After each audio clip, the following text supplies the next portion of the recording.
புரிஞ்சு நமக்கு வெளிப்படுத்துற அந்த உணர்ச்சிக்கு அன்பு.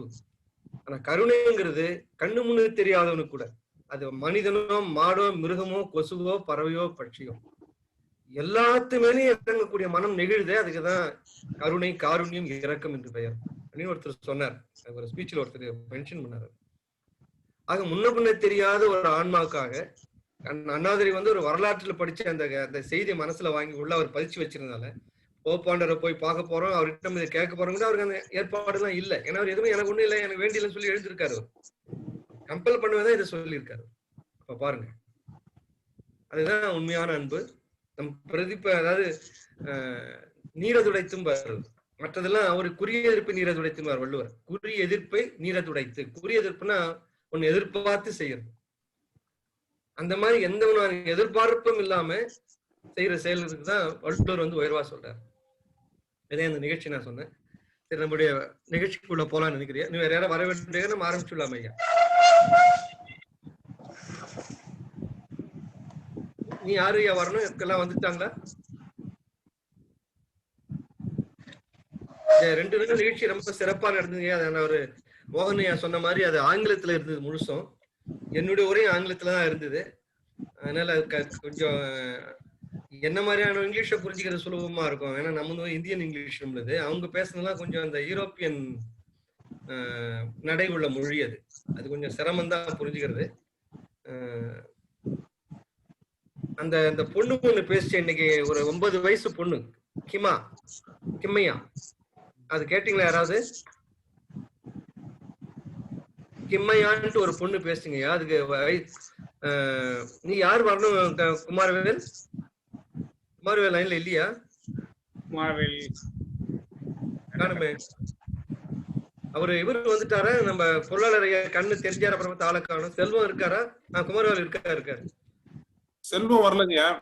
சரி சரி, அவருக்கு ஞாபகப்படுத்துறாங்களா யாராவது? யாருக்கு வேற மறந்து கூட இருக்கலாம் சமயத்துல. இந்த கிம்மையாங்கிற பொண்ணை பத்தி சொல்றீங்க. வானதி வந்துட்டாங்கன்னு நினைக்கிறேன். செல்வம் கொஞ்சம் முன்கூட்டி கொஞ்சம் ஞாபகப்படுத்துங்க. ஏன்னா ஒரு வாரம் விட்டு அதுக்கு 2 அடுத்த வாரம் திருப்பி அதே சொல்ற மாதிரி ஆயிடும்.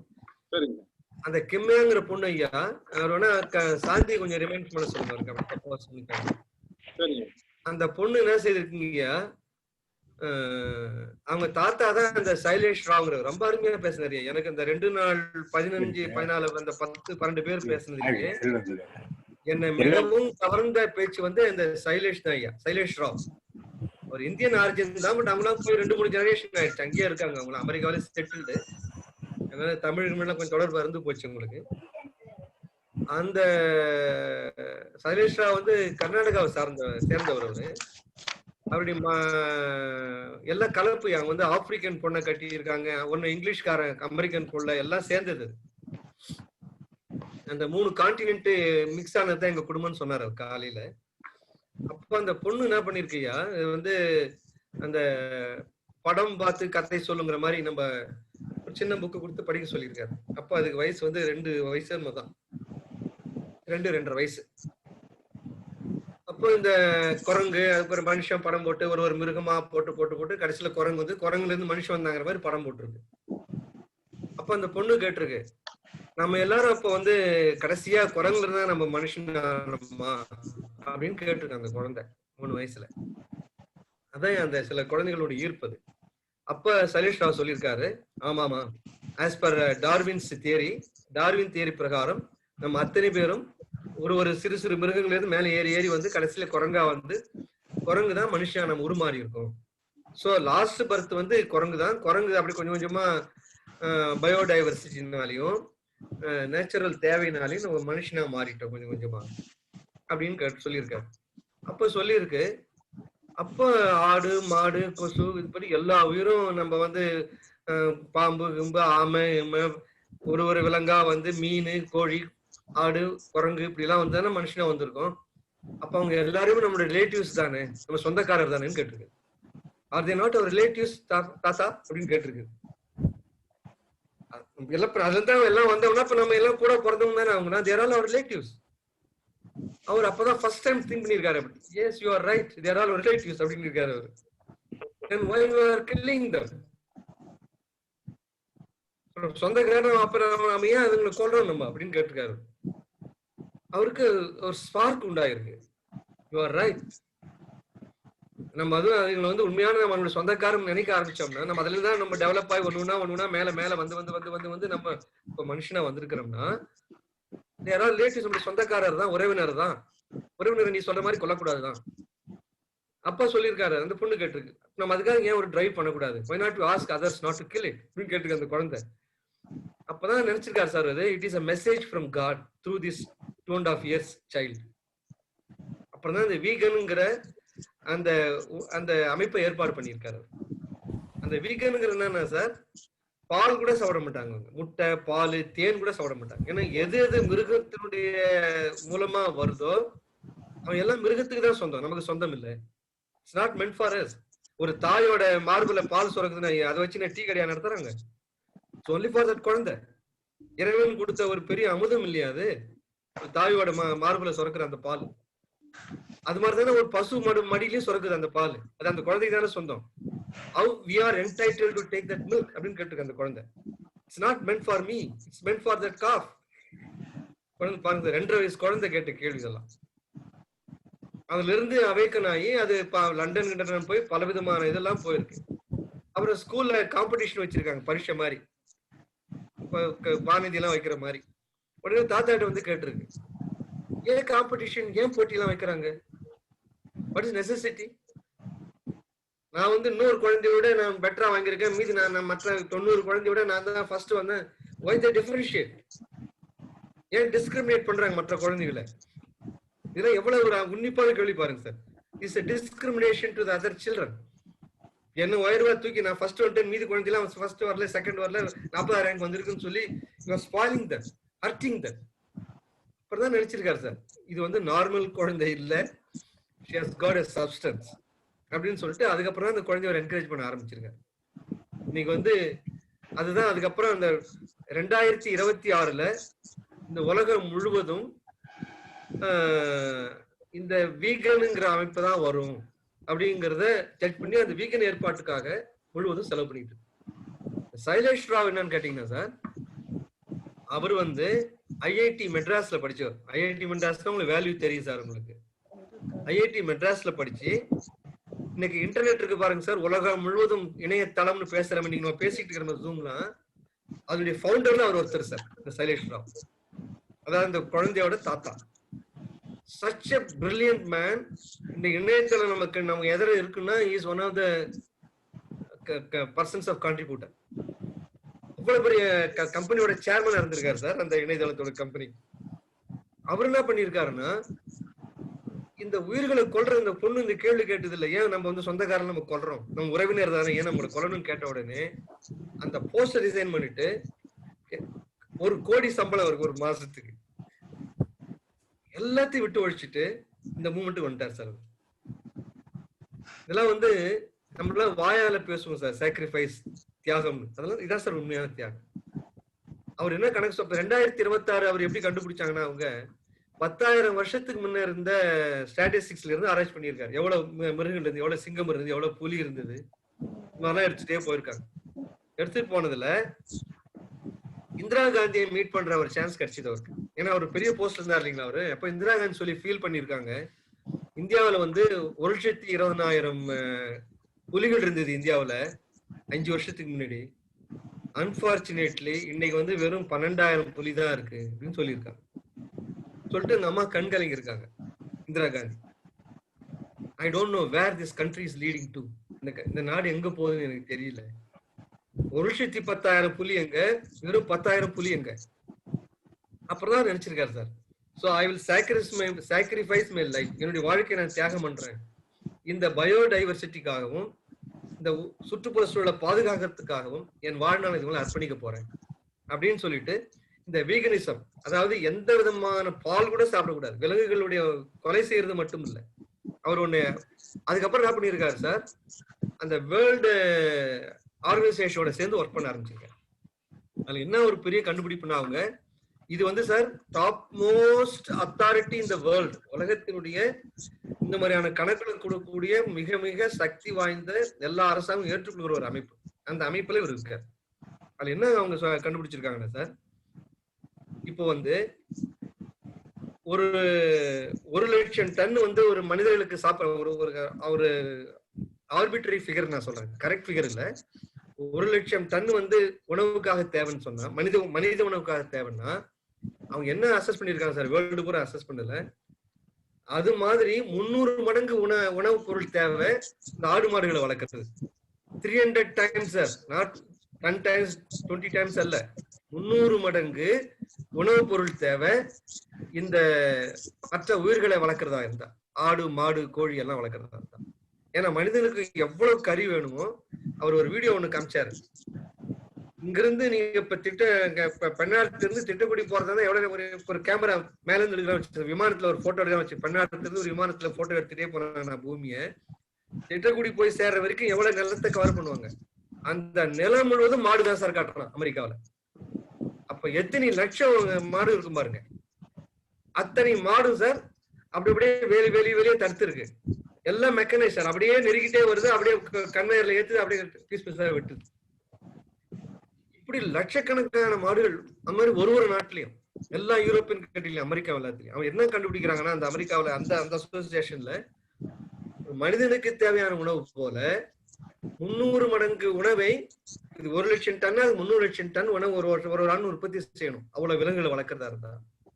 சோ அந்த அமைப்பு என்ன கேள்வி கேட்குதுன்னா, யுனைடெட் நேஷன்ஸ் பார்த்து கேட்கறாங்க, யூஎன்ஓ பார்த்து என்ன கேள்வி கேட்கறாங்கன்னா, இன்னைக்கு மனிதன் வந்து பசியாலையும் பட்னியாலும் செத்துக்கிட்டு இருக்கானே, அவனுக்கு 1,00,000 டன்னை கொடுத்துட்டு 300,00,000 டன்னு அந்த மாட்டுக்கு தரீங்களே, அந்த மாட்டை நீங்க தின்னுட்டு இருக்கீங்களே, அதுக்கு பதிலா அந்த மாடு வளர்க்கறதுக்கு பதிலா அதுக்கு 300 டன் போடுறவில்லை, அந்த 300 டன்னை பிரிச்சு கொடுத்தா அந்த உலக சமுதாயத்துல, மனித சமுதாயத்துல ஏழ்மைங்கிறதே இருக்காது. எத்தோப்பியால நீ மனுஷன் எலும்பு கூடு மாதிரி செத்துக்கிட்டு இருக்கானு நீங்க எல்லாம் பாத்திருப்பீங்க சார். ஒரு குழந்தை எலும்பு சுத்தி வச்சிருக்கு, எலும்பு மேல அப்படி ஒரு குழந்தை அப்படியே படுத்து கிடக்குன்னு, உயிர் போகல. கழுகுகள்லாம் என்னன்னா சார் சுத்தி உட்கார்ந்து பாக்குது. அது பாருங்க, அது வந்து ஒரு பறவை கீழ் அறிவு உள்ள பறவையா இருந்தா கூட அந்த உயிர்ப்பு இருக்கிறத கண்டுபிடிக்குது. அது உயிர் பிரிக்கிற வரைக்கும் வந்து கொத்த மாட்டேங்குது சார். அது அந்த உயிர் பிரிகிற வரைக்கும் அந்த கழுகுலாம் வெயிட் பண்ணிட்டே இருக்கு. என்ன கொடுமைன்னா, இதை ஒருத்தர் வீடியோ எடுத்து அந்த நேஷனல் ஜியோகிராபிக்கு அனுப்பிச்சிருக்கான் சார். அவனுக்கு கோடிக்கணக்கான ரூபாய் பணம் கொடுத்துருக்காங்க. அதை போய் போட்டோ எடுத்து அந்த உயிர் பிரிகிற வரைக்கும் அந்த கேமராவை எடுத்து, அதுக்கப்புறம் கழுகுகள் கொத்தி அதை தின்றதை வீடியோ எடுத்து கொடுத்துருக்கான். எவ்வளவு ஒரு மனிதாபிமானமற்ற செயல் பாருங்க. அதை போட்டோ வீடியோ எடுத்து கொடுத்தான அந்த பாவி, அந்த குழந்தையை காப்பாத்தி இருக்கலாம்ல. இதெல்லாம் இந்திரா காந்தி வந்து சார், நம்ம இந்திரா காந்தி மேல எவ்வளவு குறைகள் இருக்கு, இதெல்லாம் அந்த அம்மா பார்த்து ரொம்ப வருத்தப்பட்டிருக்காங்க. அப்புறம் தான் சைலேஷ் ராவ் வந்து ஒரு மனம் மாறி, என் வாழ்நாள் இந்த கோடி ரூபாய் ஒரு கோடிக்கணக்கில் வாங்கின சம்பளம் முறை விட்டுட்டு இன்னைக்கு இன்டர்நெட் இன்னைக்கு இருக்குது சார், இணையதளம். அதுக்காக தான் அவர் ஒரு ஒன் ஆஃப் த மூல கர்த்தார், ரூட் காஸ். அந்த போஸ்ட்லாம் விட்டுட்டு இந்த என்விரான்மெண்ட், பயோடைவர்சிட்டி, இந்த கொல்லாமைனா வெறும் நம்மள மாதிரி வெறும் வெஜிடேரியன்லாம் இல்லை சார். வீகனிசம்னா இன்னும் ரொம்ப உயர்ந்த நிலை. அதனால அந்த நிலைக்கு அவர் வந்து பால் கூட எடுத்துக்காம, எந்த பால், விலங்குகள் சம்பந்தமான பொருள், உணவு எதுவுமே சாப்பிட மாட்டாங்க. ஏன் சாப்பிட மாட்டாங்கன்னா பாருங்களேன். அது மாதிரிதான் அந்த அமைப்பு ஏற்படுத்தி இன்னைக்கு உலகம் முழுவதும் இருக்கு sir. Australia, London, America, Poland, நான் நிறைய ஐரோப்பியன் கண்ட்ரிஸ் போயிருக்கேன் சார். எல்லா நாட்டிலும் வீகன் போர்டு இருக்கு. அவ்வளவு வேகமா இன்னைக்கு பரவிட்டு. இப்ப என்ன செய்யறாங்க சார், யுனைடெட் நேஷன்ஸ் எடுத்துட்டு போறாங்க. இதை யுனைடெட் நேஷன் தான் எல்லா கண்ட்ரிக்கும் கவர்ன் பண்ற ஒரு பாடி. அங்க போயிட்டு they are knocking the door of United Nations. அங்க வீகன் மெம்பர்ஸ் வந்து இப்ப மெம்பர் ஆயிருக்காங்க sir. That's a biggest advantage. இன்னும் சொல்ல போனா உங்களுக்கு ஆஸ்திரேலியா நாட்டுல அந்த வீகன் அமைப்பு வந்து ரொம்ப பெரிய அமைப்பா இருக்கு ஆஸ்திரேலியாவில். ஏன்னா சார், ஆஸ்திரேலியாவில வந்து அவ்வளவு லட்சம் விலங்குகளை கொள்றாங்க. இந்த கங்காரு நீங்க பாத்திருப்பீங்க, கங்காரு தாவி தாவி ஓடும். ஒரு 12-15 வருஷத்துக்கு முன்ன சார், அவங்க ஸ்டாட்டிஸ்டிக்ஸ் பிரகாரம் கிட்டத்தட்ட 40-45 லட்சம் கங்காரு இருந்திருக்கு. இன்னைக்கு வந்து ஜஸ்ட் 20,000 தான் இருக்கு. 20,000 கங்காரு தான் இன்னைக்கு இருக்கு. கங்காரு உள்ள ஒரே நாடு ஆஸ்திரேலியா தான். என்னன்னா அவ்வளவு கங்காருல அடிச்சு கொண்டு திருப்பினா சார் இந்த ஆஸ்திரேலியாக்காரன். என்ன செய்யிட்டானா, இந்த வீகனிசம் ரொம்ப தீவிரமா ஆஸ்திரேலியாவில வளர்ந்து அவன் நினைச்சான், இது வந்து நம்ம போஸ்டரை பிடிச்சிக்கிட்டு ரோட்ல போய் போராடி வீகனிசம் யாரும் புலால் சாப்பிடாது சொன்னா நடக்காது. அவன் என்ன பண்ணிருக்கான் சார், அந்த அவளோட வளர்ச்சி ஆகி எலெக்ஷன்ல நின்று 2-3 எம்பி ஜெயிச்சிட்டான் சார், வீகன் எம்பிஸ். இப்போ அவன் என்ன செய்யறாங்கன்னா இந்த 2-3 எம்பி மெம்பர் ஆஃப் பார்லிமெண்ட்ல போய் அந்த குரலை ரைஸ் பண்ணிட்டு இருக்காங்க. பாருங்க சார் எவ்வளவு வளர்ச்சி அடைஞ்சு போச்சு பாருங்க. So their voice is now echoed in Parliament of Australia. அந்த அளவு வளர்ந்துட்டு சார். பெருமான் சொல்றாருல்ல, இனி வரும் காலம் ஞான சித்தர் காலம், சன்மார்க்கம் ஒன்றே விளங்கும். இங்க தெரு புலால் கடை மட்டன் கடை தமிழ்நாட்டுல இருக்குன்னு யாரும் அதிரிப்பட வேணாம் சார். நான் கூட மனசுல ரொம்ப நேரம் வருத்தப்படுவேன். தெருவில் ரோட்ல கிட்ட கார்ல போற சைட்ல திரும்பினீங்கன்னா ஒரே ஆடா அறுத்து தொங்க விட்டுருப்பாங்க. ஆண்டவனே மனசு வேதனைப்படுது எனக்கு. இனி ஞான சித்தர் காலம் ஞானம் ஒன்றே விளங்குன்னு பெருமான் சொன்னாரு. இப்படி வெட்டிக்கிட்டே இருக்காங்க. அன்னைக்கு ஒரு 10 வருஷம் இருந்ததை விட இன்னைக்கு 10 மடங்கு மட்டன் கடை பெருகி போயிடுச்சு இன்னைக்கு. ஆனால் அதற்கு சமமாக பல மடங்கு இன்னைக்கு அதுவும் இது வளர்ந்துட்டு இருக்கு சார், வீக்னஸும் வளர்ந்துட்டு இருக்கு. அதனால யாரும் நம்பிக்கை தளர வேண்டாம். பெருமானுடைய இந்த ஞான சித்தர் காலம் விளங்குறது ரொம்ப சீக்கிரம் வந்து போச்சு.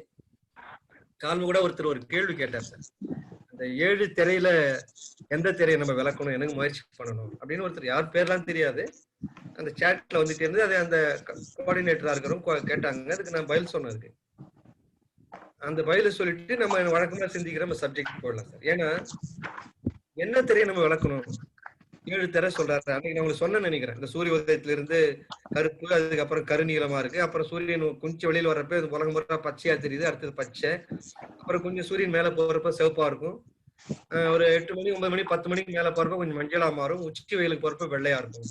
இதுதான் 5-6 வர்ணமா பெருமான் போட்டிருக்காரு. கருப்பு, கருநீலம், பச்சை, சிகப்பு, மஞ்சள், வெள்ளை, கலப்பு திரை. அந்த கேள்வி என்ன கேட்டாங்கன்னா, அந்த 7 திரையில நம்ம எந்த திரையை விளக்கணும், நம்ம எதுக்கு முயற்சி செய்யணும்னு கேட்டிருந்தாங்க. அதுக்கு நேரா பதில் பெருமான் சொல்றாரு சார் அல்பாவில உரைநடையில. இந்த கரும்பச்சை திரை இருக்கு பாருங்க, அது 2 பாகமா இருக்குங்கிறார். அந்த 2 பாகத்தையும் இந்த கீழ் பாகத்தை நீங்க விளக்கிட்டீங்கன்னா அது வந்து அசுத்த மாயா திரைங்கிறார். மேல இருந்து சுத்த மாயா திரை.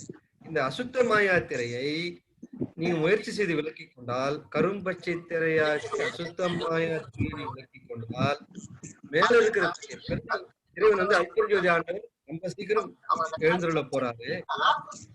ஐயா கொஞ்சம் யாரும் மியூட் பண்ணுங்க, யாரும் டிஸ்டர்பன்ஸ் வருது ஐயா, தயவுசெய்து எல்லாரும் கொஞ்சம் மியூட் பண்ணி வச்சுக்கோங்க. ஆக இந்த கேள்வி கேட்கற மட்டும் நீங்க அன்மியூட் பண்ணிக்கலாம், அந்த சவுண்டை எடுத்துக்கலாம். மற்ற நேரம் சவுண்டை நிறுத்தியே வைங்க ஐயா. நீங்க ஏதாவது கேள்வி கேட்கறதுனா அந்த நேரம் நீங்க அன்மியூட் பண்ணிட்டு இந்த சிவப்பு கோடு இருக்கும், அதை எடுத்துட்டு நீங்க என்ன கேள்வி கேட்கலாம். மற்ற நேரங்களில் நீங்க ஆஃப் பண்ணி வச்சுங்க. அது ஒரு ஜெனரல் டிசிப்ளின். அந்த ஜூம் நிகழ்ச்சியில மட்டும் நீங்க வீடியோ ஆன் பண்ணிக்கலாம், தப்பு இல்லை.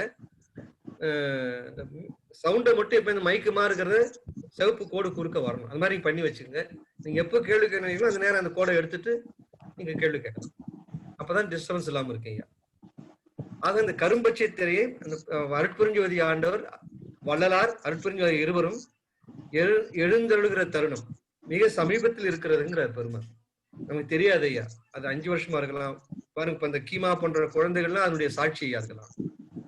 எங்கேயோ ஒரு ஆப்பிரிக்கன் பொம்பளைக்கு பிறந்த ஒரு குழந்தை, அமெரிக்கனுக்கு ஒரு ஆப்பிரிக்கனுக்கு பிறந்த குழந்தை என்ன ஞான கேள்வி எல்லாம் கேக்குது பாருங்க. அது காரணம் நீங்க பேசுறதெல்லாம் கேட்டீங்கன்னா கண்ணில் தண்ணி வந்திருக்கும் உங்களுக்கு. நல்லா கொஞ்சம் அழுதுகிட்டே தான் கேட்டேன். அதுவும் அவர் சைலேஷ் ஐயா பேசுறதுலாம் ஐ வாஸ் மெல்டிங் கண்டினியூஸ்லி. கண்ணு அழுதுகிட்டே தான் நான் கேட்டேன். அப்படி ஒரு உணர்வோட பாருங்க பெருமான் சொல்லாரு பாருங்க, இனி சன்மார்க்கம் ஒன்றே விளங்குங்கிறார். அதுக்கெல்லாம் அறிகுறி ஐயாது. அதனால நம்ம யாரும் மனம் தளர வேண்டாம். நம்ம செய்ய வேண்டிய முயற்சி பெருமான் சொல்லுகிற அந்த 7 திரையில் கரும்பச்சை திரையினுடைய கீழ்பாகம், மேல் பாகத்தை வந்து இறைவனே நமக்கு செய்து கொடுப்பாங்க. இந்த கீழ்ப்பச்சை திரையினுடைய நீங்க முயற்சி செய்து நீக்கிட்டீங்கன்னா அருட்பெருஞ்சோதி ஆண்டவரும் வள்ளற் பெருமானும் மிக சமீபத்தில் எழுந்துள்ளான்னு சொல்றாரு. மேபி 1 இயர், மாசம், வருஷம் நமக்கு தெரியாது ஐயா, முயற்சியை பொறுத்துதான் இருக்கு. அந்த முயற்சியில் இருந்தோம்னா அவர் எழுந்துகிற பொழுது நமக்கு நேராக சுத்த சன்மார்க்க ஞானத்தை கொடுப்பாருங்கிறார். இந்த 16 படி இருக்கு பாருங்க, சரியல் கிரியை, சரிய கிரி, யோக ஞானம், இதெல்லாம் எதுவும் இல்லாம ஜஸ்ட் அப்படியே டபுள் ட்ரிபிள் ப்ரமோஷன் மாதிரி உங்களை மேல கொண்டு விடுவாருங்கிறார். ஆக நம்ம என்ன செய்யணும், அந்த நிமிஷத்துல இருந்து இந்த நிமிடத்துல இருந்து நான் சொல்றது நம்ம இந்த கீழே இருக்கிற கரும்பச்சை திரை நீக்குவதற்கு முயற்சி செய்ய வேண்டும். அது எப்படி செய்யறது, கரும்பச்சை திரை நீக்குறது, அதையே நம்ம சிந்திக்க போறோம்.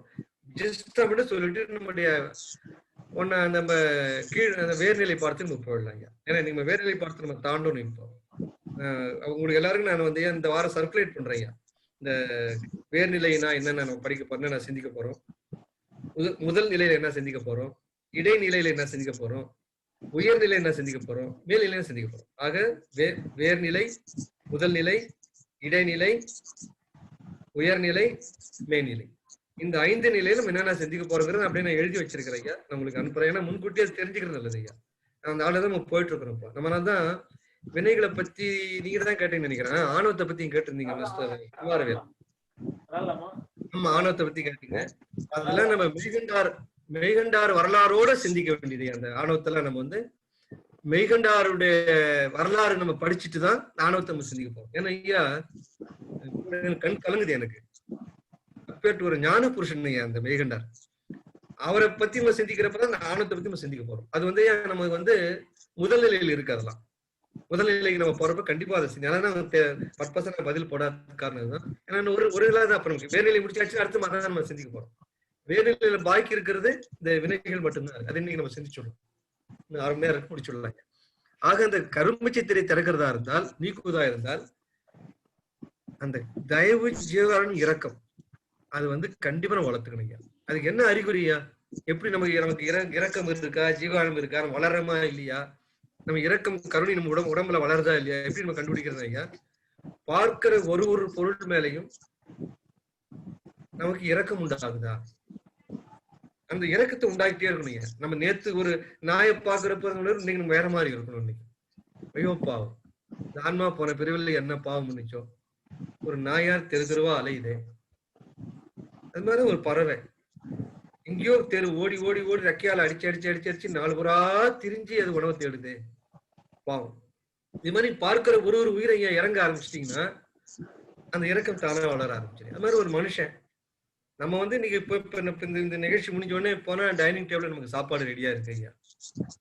இந்த இரவுல ஒடுங்கி போய் மதியானத்துக்கு சாப்பாடு இல்லாம ஒரு பிளாட்ஃபார்ம்ல போர்வை போத்திக்கிட்டு போர்வை கூட இல்லாம கிழி கோடை ஒரு மூலையில போன மாதிரி ஒருத்தர் எத்தனை பேர் கிடக்குறாங்க அந்த நாட்டுல. இது நினைக்கிறப்ப நம்ம கண்ணுல தண்ணி வரணும் ஐயா. அழுகணும், நமக்குள்ளே அழணும். இந்த உணர்ச்சி பொங்கி பொங்கி பொங்கி என்ன ஆயிடும் ஐயா? நீ நினைக்கலாம் சரி நான் மட்டும் மனசால அழகிறதுனால அவனுக்கு என்ன சோறு கிடைச்சிருமான்னு நினைக்கலாம். நீங்க அப்படி இல்லைங்க ஐயா. அந்த உணர்வு பெருக பெருக பெருக அந்த உணர்வலைகள் போய் கண்டிப்பா அந்த ஆன்மாவுக்கு தெருவில் போற வார்த்தை ஒரு பாக்கெட் சோறு கொடுத்துட்டு போவாங்க. நான் கண் கூட நான் பார்த்திருக்கேன். நம்முடைய வேண்டுதலும் நம்முடைய மன உருகலும் நெகிழ்ச்சியும் கண்டிப்பாக அந்த ஆன்மாக்களுக்கு உபகரிச்சுக்கிட்டு தான் இருக்கு. ஆன்மா நல்ல ஆன்மாக்கள் இந்த மாதிரி ஜீவகாரணியம் உள்ள இறக்கம் உள்ள ஆன்மாக்கள் வளர வளர வளர வளர ஐயா அந்த உணவு கிடைச்சிட்டு தான். அதனால நம்ம அந்த பரோபகாரத்தை வளர்த்துக்கணும், சத்துவசாரத்தை வளர்த்துக்கணும். பெருமான் சொல்றாங்க இறைவனை அடைவதற்கு 2 மார்க்கம் தான் பெருமான் சொல்றாரு. ஒண்ணு வந்து பர உபகாரம். பரன்னா சமஸ்கிருதத்துல மேலான, உபகாரம்னா உதவி, காருண்யம் இரக்கம், உயிர் இரக்கம். அந்த மேலான உயிர் இரக்கம் அதுதான் முதல் படி. அடுத்து சத் விசாரம். இப்ப நம்ம செய்யறதா சத் விசாரம் தான் ஐயா. இப்ப நம்ம உடல்னா என்ன, ஆன்மனா என்ன வின போகுது, நமக்கு ஆண்டவனுக்கு என்ன தொடர்பு? பெருமான் சொல்றாரு எனக்கு சத்து விசாரம் எப்படின்னு பண்ணணும்னு தெரியலையா அப்படின்னு கேட்கிறப்ப அவர் சொல்றாரு உன் உடம்புலயே இருக்கையா, நீ அதை பத்தி விசாரியன்னு கேட்கிறாரு. அவர் என்ன கேட்கிறாருன்னா நீ தான் கடவுளா அல்ல கடவுள் வேற நீ வேறவா, நீ என்னைக்காவது இந்த கேள்வி கேட்டையான்னு கேட்கிறாரு. நீ வேற இந்த கடவுள் வேறையான்னு என்னைக்காவது கேள்வி கேட்டையா? அதான் சத்து விசாரம். உனக்கு கடவுளுக்கு என்ன தொடர்புன்னு கேட்டியா? அதான் சத்து விசாரம். கடவுள் மாதிரி நீ இருக்கிறியா, கடவுள் உன்னோட பெரிய லெவல் இருக்காரா? அதான் சத்து விசாரம். ஆக உனக்கு ரொம்ப சிறுமையா கீழ்மையான குணங்கள்லாம் அடிக்கடி கோபம் வருது. என்னை நம்பி இருக்கிற மனைவி மேலேயே நான் கோவப்படுறேன்னு, நான் பெத்த பிள்ளைகள் மேலேயே கோவப்படுறேன்னு, நண்பர்கிட்ட கோவப்படுறேன்னு, அவளை நான் குறைபாடு வச்சிருக்கிறேன்னு, ஒருத்தருடைய வளர்ச்சி பார்த்தா என்ன அறியாமையே அவங்க மேல ஒரு பொறாமை உண்டாகுது. மனத்தாசை பொன்னாசை மண்ணாசை இன்னும் என்னை விட்டு போகலையே, இதெல்லாம் என்கிட்ட இருக்கு. ஆனா உனக்கு எதுவுமே இல்லையா, நீ உயர்ந்த நிலையில அறிவு பொருளா இருக்கிறையே. அதை ஒப்பிட்டு பார்க்க சொல்றாரு. நம்மிடம் இருக்கிற சிறுமையும் ஆண்டவர் பெருமை நினைக்க சொல்றாரு. நினைச்சா தானா கண்ணீர் வருங்கிறார். ஏன் கண்ணீர் எப்போ வரும்னா ஐயா, இப்ப நான் என்ன எடுத்துக்கிறேன், நான் இவ்வளவு கீழ்மையானவனா இருக்கேன், இவ்வளவு தூரம் ஞானத்தோட தொடர்பு வச்சிருந்தேன், நல்லவனோட பழகியும் கூட என்ன அறியாம கோபம் வருது, என்ன அறியாம மற்றவங்களை ஒப்பிட்டு பாக்குது, என்ன புகழ்ந்தா சந்தோஷப்படுது. புகழ் சொன்னா நம்மள ஏன் அவங்க புகழ் ஒரு எதிர்பார்ப்பு இருக்கு. இது எல்லாம் எவ்வளவு கீழ்மையான குணம் ஐயா. அவ்வளவு ஒரு கேவலமான குணம் உள்ள என்கிட்டையும் என்னுடைய பூர்வ மத்தியிலையும் ஆண்டவன் வந்து என்னுடைய பூர்வ மத்தியில இன்னும் குடியிருக்கான். என்னை விட்டு போயிருக்கலாம். அவன் பாருங்க இந்த நெற்றி தான் வந்து அருட்பேர் வெளி. இப்ப அருட்பேர் 100 ஏக்கர் நிலம் இருக்கு பாருங்க வடலூர்ல, பெருவெளி. அதான் அந்த நெற்றி. அந்த ஞான சபை தான் ஏன் அந்த பூர்வ மத்தி. அது உள்ள இருக்கிற தீபம் தான் ஆன்மா. அந்த ஆன்மாக்குள்ள இருக்கிற இறைவன் இருக்கான் பாருங்க, அதான் விளக்கு முன்னால் இருக்கிற ஒளி. அந்த ஒளிதான் இறைவன் வழிபட சொல்றாரு. ஆக இந்த ஆன்மாவுக்குள்ள இருக்கிற ஒளிதான் இறைவன். ஆக அந்த கோயில் wisdom of temple, temple of wisdom சொல்லுவாங்க, அறிவு திருக்கோயில். அழகா சொல்றாங்க பாருங்க அந்த இதுல வாழ்க வளமுடன்ல, அறிவு திருக்கோயில். ஆக அந்த அறிவு திருக்கோயில் தான் ஞான சபை. அதான் நம்ம பூர்வ மத்தி. அந்த ஞான சபைய பூர்வ மத்தியில அந்த உள்ள எரியிற தீபம் இருக்கு பாருங்க, அதுதான் இந்த ஆன்மா. அதுவே ஒளி பொருள். அறிவு திருக்கோயில ஒரு ஒளி, அதுக்குள்ள இருக்கிற ஆன்மா ஒரு ஒளி. அந்த ஆன்மாவுக்குள் இறைவன் அருகி உட்கார்ந்துருக்கானா அது உள்ள நடராஜர் மாதிரி ஆடிட்டு இருக்கான். அதான் நடராஜர் ஐயா. அதுதான் சிதம்பரத்துக்கு வழியா சிறப்பு. அந்த எல்லா கோயில்லையும் இதை விளக்குற ஒரே கோயில் சிதம்பரம் தான் உலகத்துல. பெருமான் வந்து சிதம்பரத்தை மேல அவ்வளவு நம்பிக்கை வச்சிருந்தாரு, அவ்வளவு பக்தி வச்சிருந்தார். அவர் கடைசி நாள் வரையும் நெடுத்துல மறைஞ்சு போற வரைக்கும் சிதம்பரம் ராமலிங்கம் தான் கழுத்து போட்டாரு. இந்த சிதம்பரத்தை அவரால் விட முடியல. ஏன்னா சிதம்பரத்துலதான் ஒரு பேரண்டத்தை அசைவால் இயக்கக்கூடிய ஒரு தெய்வ சக்தி அங்கதான் இருக்கு. அசைவால், அசைவுதான் என் இயக்கம். செத்து போச்சுன்னா ஒரு பணம் வந்து அசைவில்லாம கிடந்தா அது பணம்னு அர்த்தம். இதயம் அசைஞ்சுதான் மூச்சு வரும், இதய துடிப்பு இருக்கும், அப்ப அசைவு இருக்கு. அதான் நடராஜனுடைய நடனம். ஆக ஒரு உயிர் இயக்கம் தான் நடராஜர். எப்படி பெரிய தத்துவத்தை என்ன ஈஸியா ஒரு சின்ன டான்சிங் ஒரு சிலையை வச்சுட்டாங்க, சிதம்பரத்தை வச்சு விளக்கிருக்காங்க பாருங்க. அதுல தான் பெருமான் பார்த்துட்டு 6 மாதமா இருந்தப்ப, 6 வயசு குழந்தையா இருந்தப்ப அதை புரிஞ்சுக்கிறார் பெருமான். அது அவரு பின்னால 25, 26 வயசுல இந்த பாட்டை பாடுறாரு. தாய் முதல்வரோடு நாங்க கோயிலுக்கு போனப்போ, உன்னுடைய சிதம்பர ரகசியம் மத்திய நீங்க சொல்லி வைத்திய இறைவா அப்படின்னு சொல்லி அவர் அழறாரு பெருமான். அதனாலயா நம்ம என்ன செய்யணும்னா, இந்த கரும்பட்சி திரைக்கு நான் வரேன். இந்த கரும்பட்சி திரையை வளர்க்க கீழே நீக்கிறதா இருந்தா நம்ம மனசுல காருண்யத்தை வளர்த்துக்கணும், கோபத்தை குறைச்சிக்கணும், பாசத்தை வளர்க்கணும், அன்பை வளர்த்துக்கணும். ஒரு உயிருக்கும் பார்த்துனே இருந்தா அந்த இறக்கம் தானா வந்துருங்க. இப்ப நான் வந்து கடந்த ஒரு 40 ஆண்டுகளாக எனக்கு ராமசாமி ஐயா தெரியும், என்னுடைய துணைத் தலைவர். மகா கோபக்காரர். ஆனா அவருக்கு கோபம் ஒரு நாள் ஐயா அந்த பாசத்தை விட்டு போனதில்லை. என் கண்ணுல தண்ணி வருது இப்ப நான் பேசுறப்ப. இருக்க சொல்லுங்க ஐயா, அவர்கிட்ட எவ்வளவு மாறுதல் தெரியுங்களா ராமசாமி ஐயா கிட்ட. அடிக்கடி நெகிழ்ந்து போறேன். என்கிட்ட போன்ல பேசுறப்பவே அந்த இறக்க சம்பந்தமான கருத்து பேசுறப்பெல்லாம் அழ ஆரம்பிச்சுடுறாரு. கோபத்தை இன்னும் விடல, இன்னும் கோபம் இருக்கு அவருக்கு. ஆனா அன்னைக்குதான் இருந்த கோபத்துல இன்னைக்கு 100 பொதி தான் அவருக்கு இருக்கு. ஆனா அந்த இறக்கம் நிறைய இன்னும் அடிக்கடி நெகிழறாரு, நெகிழ்ந்து போறதை நான் பாக்குறேன். யாருக்கு வந்து ஐயா அடிக்கடி நெகிழ்ச்சி வருதோ வந்து நம்ம சன்மார்க்கத்துக்கிட்ட வந்துட்டு இருக்கிறோம்னு அர்த்தம் ஐயா. இந்த நெகிழ்ச்சி வரலன்னு சொன்னா பெருமான் அதை கடின சித்தம் சொல்றாரு. கடின சித்தம், சித்தம்னா அறிவு கடுமையா இருக்குங்கிறார். நம்ம அது இலக வைக்கணும். இலக எப்படி வைக்கிறதுனா இது மாதிரிதான். நம்ம இறக்கங்களை வளர்த்து இந்த உணர்வு வளர்த்துக்கிட்டு இறக்கத்தன்மையான கதைகளை கேட்கணும், இறக்கத்தன்மையான பாடல்களை சொல்லணும். இப்ப நம்ம வந்து குழந்தைகள் சொல்றதா இருந்தா கூட ஐயா இறக்க சம்பந்தமான கதைகளே சொல்லணும். இப்ப நீ வந்து கார்ட்டூன் கதைகள்லாம் வெறும் துப்பாக்கி சுடுறது, இந்த கேம்ஸ் எல்லாம் ஐயா மகா கொடுமை. ஐயா நீ கம்ப்யூட்டர் கேம்ஸ் அந்த குழந்தைகளை கொடுத்துட்றாங்களே, சுடுறது, போறது, குத்துறது, வெட்டுறது, இன்னைக்கு எல்லா கேம்ஸும் அராஜகத்தை வளர்க்கறதும் வன்மைதான் வளர்க்குது, வன்னுணர்வு தான் வளர்க்குது. அதே நீங்க வந்து இறக்க சொல்லி பாருங்க ஐயா. இப்போ ஒரு சின்ன ஒரு ஆற்றங்கரையில ஐயா ஒரு சின்ன குருவி, ஆற்றுல ஒரு சின்ன ஓடது, சலசலன்னு தண்ணி ஓடிட்டு இருக்கு. அங்க ஒரே ஒரு கற்பாறை இருக்கு, கல்லு பாறை, ஒரு கல்லு இருக்கு. அந்த கல்லு மேல வந்து இந்த தண்ணி அடிச்சு செதறி மணி ஓடிக்கிட்டே இருக்கு. அதை பொருட்படுத்தாம ஒரு சின்ன பறவை, சின்ன குட்டி பறவை அந்த ரெக்க மேல தண்ணி அடிச்சுக்கிட்டே இருக்கு. உடம்பு உதறிட்டு மாதிரி ஜாலியா அங்கேயே உட்காந்துட்டு இருக்கு. அந்த தண்ணி மேல வந்து தூவாலை மாதிரி உழறது அந்த பறவைக்கு ரொம்ப ஆனந்தமா இருக்கு, இன்பமா இருக்கு. அந்த இன்பத்தோட உட்கார்ந்து அந்த பறவை ரசிச்சுட்டே இருக்கு. அப்போ ஒரு சின்ன காட்டு எருமை வருது, வந்து அந்த தண்ணியில இந்த ஓடையில இறங்கி தப்பா திடீர்னு இறங்கி மேல வாழாலெல்லாம் அடிச்சு கீழே விட்டு பிறடுது. இந்த பறவை பயப்படலையா, இன்னை விட ஆனந்தமா அந்த தண்ணியை தெரிக்குது பாருங்க. அந்த எருமை கீழே வந்து குதிக்கிறதுனால வர தண்ணி அது மேல தெரிக்குது, அதையும் ரொம்ப ரசிக்குது. ஒரு யானை வருது, தன் துதிக்கையார தண்ணி வாரி உடம்பெல்லாம் அடிச்சு அந்த ஓட ஓட கலக்குது. அந்த தண்ணி அந்த பறவை மேல விழுது. அப்பவும் அந்த பறவை பயப்படல, ஜாலியா இன்னும் இன்னோட அதிகமா ரசிச்சு ரகைகளை நல்லா தண்ணி உதவி ஆனந்தமா இருக்கு அந்த பறவை. ஒரே ஒரு வேடனையா பறவைகளை வேட்டையாடுற வேடன் ஜஸ்ட் அந்த பக்கம் வரான், அந்த ஆத்து பக்கம் வரான், ஆத்து கிட்ட கூட வரல.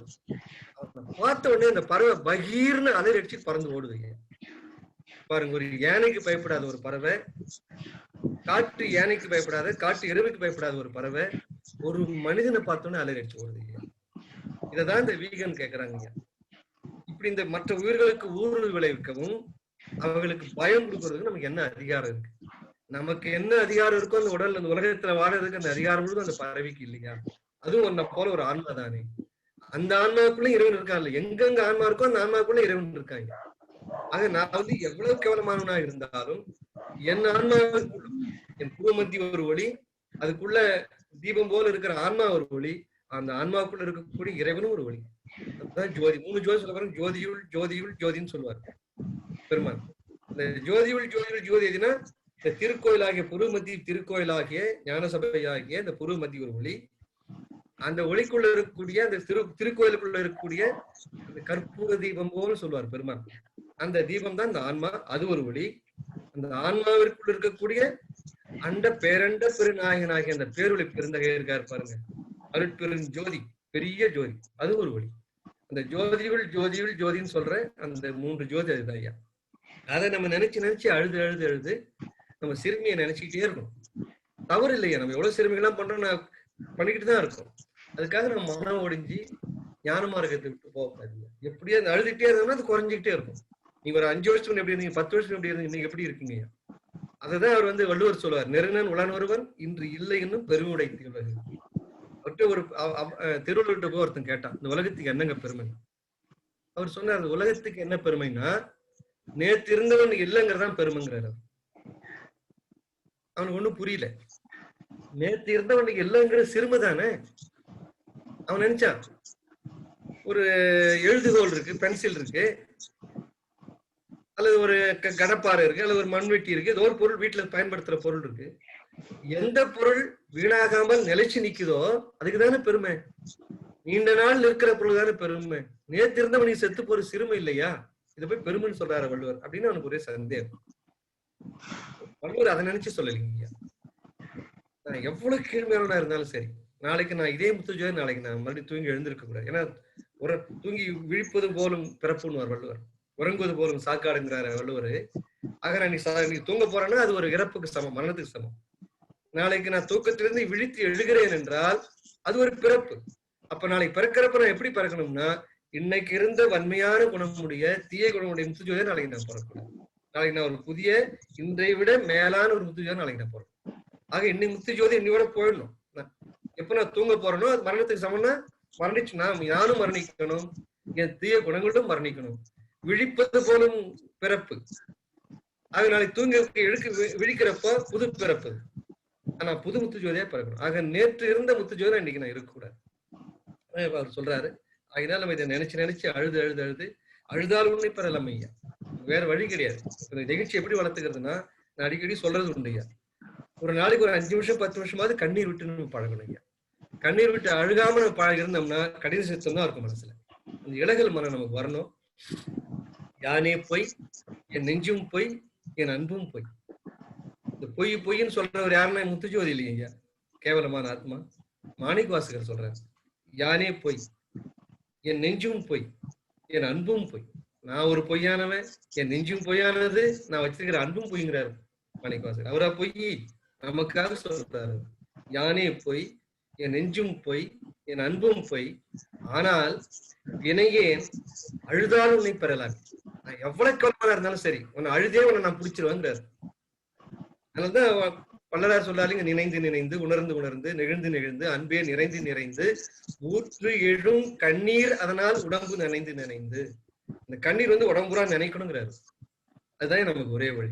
ஆக நம்ம இது போல நம்முடைய சிறுமையும் இறைவனது பெருமையும் நினைச்சு நினைச்சு உருகி உருகி உருகி நினைச்சு போனோம்னா நம்முடைய அந்த ஒழுக்கங்கள்ல ஜீவாடி ஒழுக்கத்திலையும் இந்த 4 ஒழுக்கங்கள் இந்திரிய ஒழுக்கம் கரண ஒழுக்கத்துல போனோம்னா நித்திய கருமதியில பெருமான் சொல்ல ஒழுக்கங்களை போனோம்னா கண்டிப்பாக இந்த கீழே இருக்கக்கூடிய கரும்பச்சை திரையுடைய கீழ்பாகமாகிய அசுத்த மாயா திரையை நம்மளால விலக்கிக் கொள்ள முடியும்.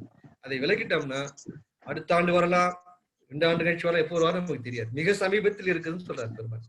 ஆக அந்த சமீபத்தில் வரக்கூடிய அந்த பெருமான் எழுந்தருளுகிற அந்த தருணத்தில் கீழ்ப்பட்சத்திலே யார் யார் விலக்கி வைத்திருக்கிறார்களோ அவர்களை சுத்த சன்மார்க்கத்தின் மேல்நிலைக்கு இறைவன் தூக்கி விடுவான்ங்கிறார் பெருமான். அது அவர் சொல்ற வார்த்தையா, நம்ம எந்த விதமான நம்ம ஐயம் வர்றதுக்கு வாய்ப்பே இல்லை.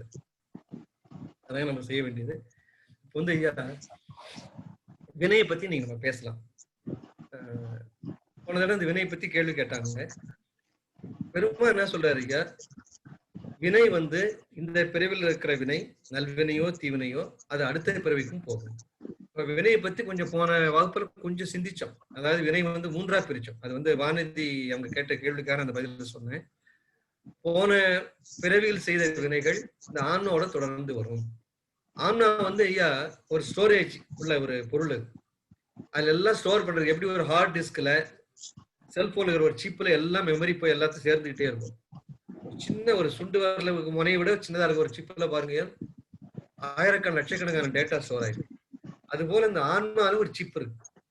அந்த ஆன்மாவில நம்ம செய்யற வினைகள் நல்வினை தீவினை அத்தனையும் அதுல போய் சேர்ந்தோம்.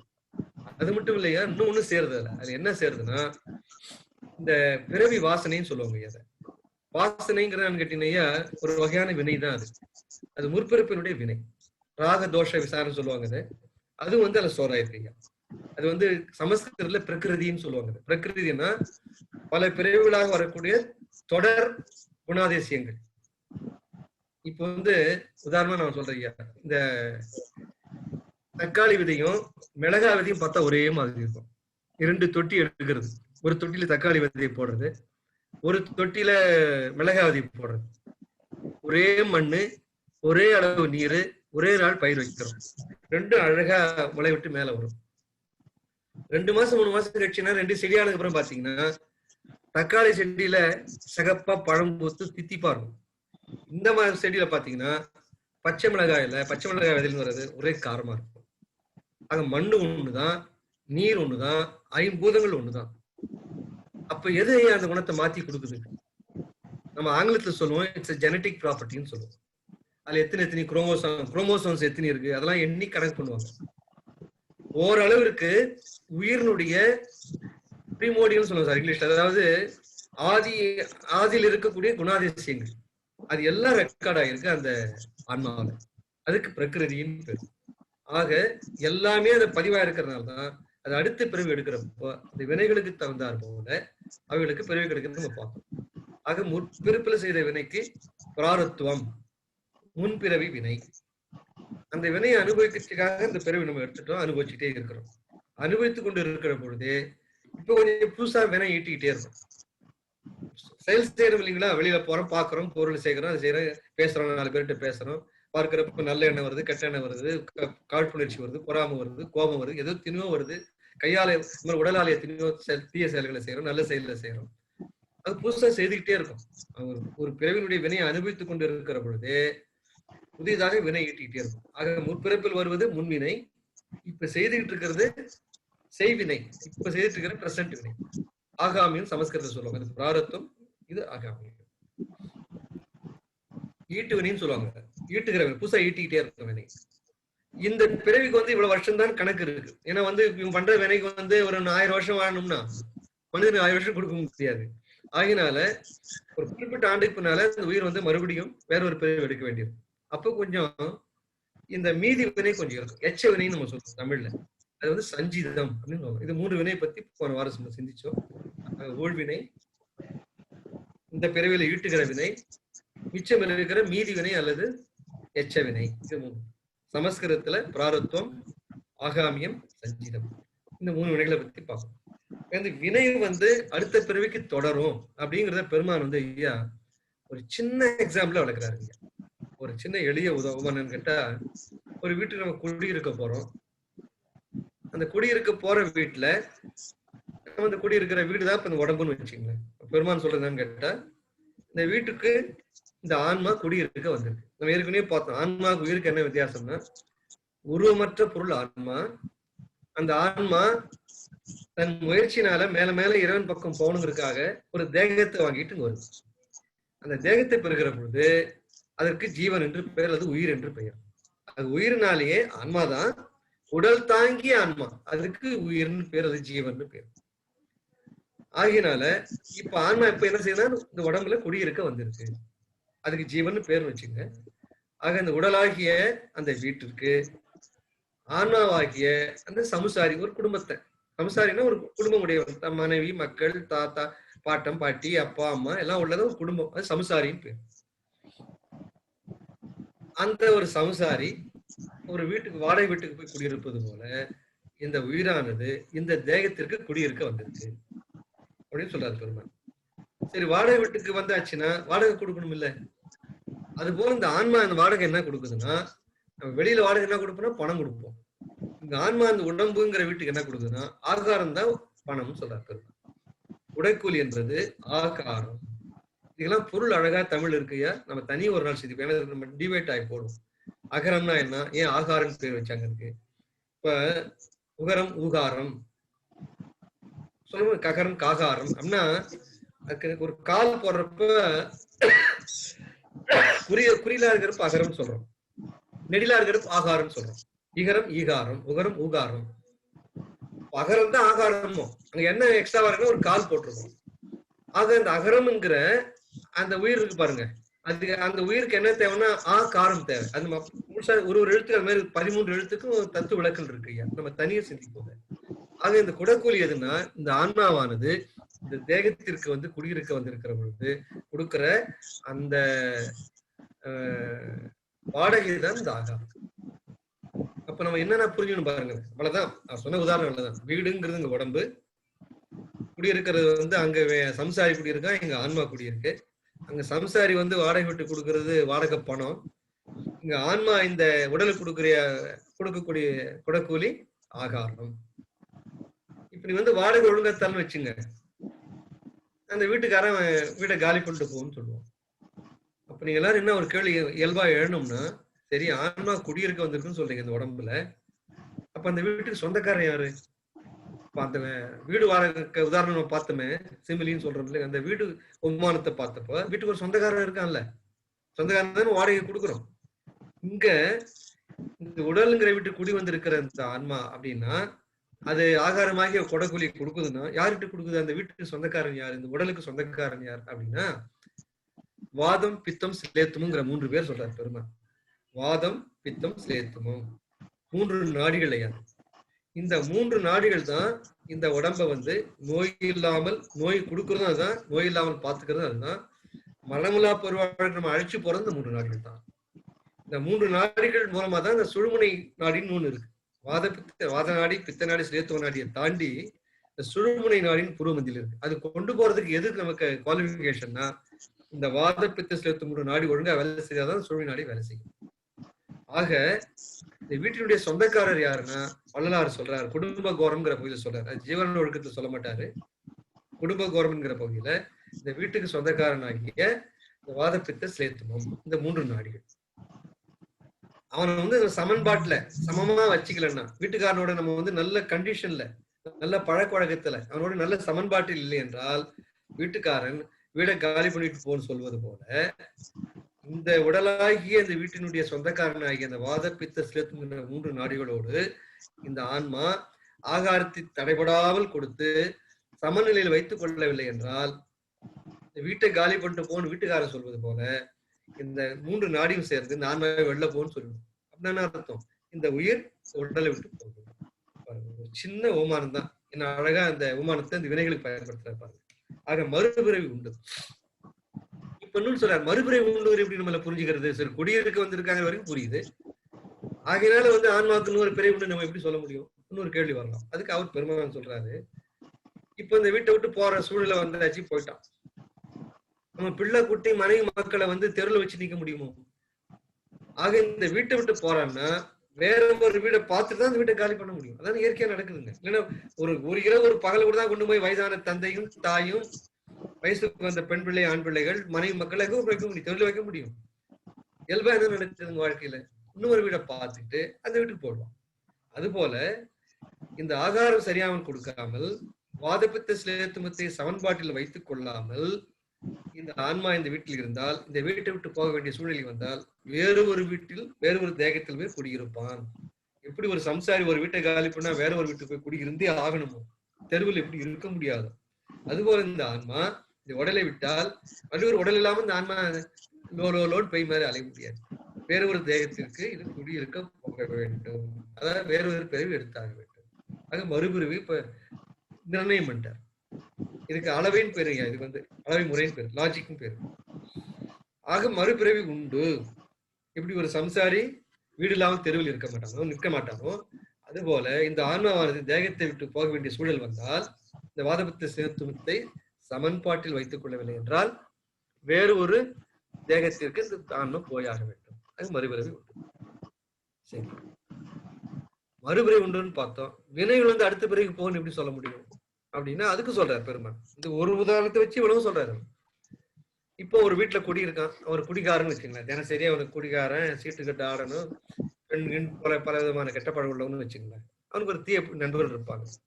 அந்த வீட்டுக்காரன் பார்த்தான், இந்த நாயை எங்க குடி வச்சோம்னா அக்கத்துல பார்த்து இருக்கிறவங்கன்னா நிறைய கம்ப்ளைண்ட் பண்றாங்க. நம்ம வீட்டுக்கு இன்னும் ஒருத்தன் குடியிருக்க வரமாட்டான், பின்னால ஃபியூச்சர்ல யாரும் காலி பண்ணணும். தீய ஒழுக்குள்ளவனு யாரையா வாடகைக்கு வைப்பாங்க? யாரும் வாடகை வைக்க மாட்டாங்க. ஏன்னா 10 பேர் வந்து குடிக்கிறதும் தண்ணி போடுறதும் சீட்டு கட்ட ஆடுறதும் இருந்தா ஒரு வீட்டுக்காரன் பொறுப்பானோ முதல்ல காலி பண்ணுறான். சரி, காலி பண்ணிட்டு போறான். போய் என்ன செய்யறான்னா வேற ஒரு தெருவில் எங்கேயோ போய் குடியிருப்பான். தினசரி வீட்டுக்கு வந்து தண்ணி போட்டான் பாருங்க, அவன் வருவான் வழக்கம் போல. பார்த்தா வீடு பூட்டி இருக்கும். அவன் கேட்பான், ஏங்க எனக்கு இந்த வீட்டுல குடியிருந்த அவர் எங்க அவர் போனார்? அவன் சொல்லுவான், பக்கத்துல இருக்கிறான். அந்த நாயை கேக்குறீங்களா? அதே பக்கத்து தெருவில் அங்க ஏதோ ஒரு வீட்டுல இருக்கான், அங்க போய் பாருங்க அப்படின்னு. இந்த பழக்க தோஷம் இவனுக்கு, அவன் இல்லாம நண்பர்களுக்கு முடியாது. அந்த தெருவு தேடிட்டு போவான். அவனும் என்னடா நண்பர்கள் யாரும் வரல, நமக்கு பொழுதே போலையே, இன்னைக்கு தண்ணி போடலாம் சரி வராது, சீட்டு கட்டாலும் சரி வராது. ஆக அவனும் எதிர்பார்க்கிறான்.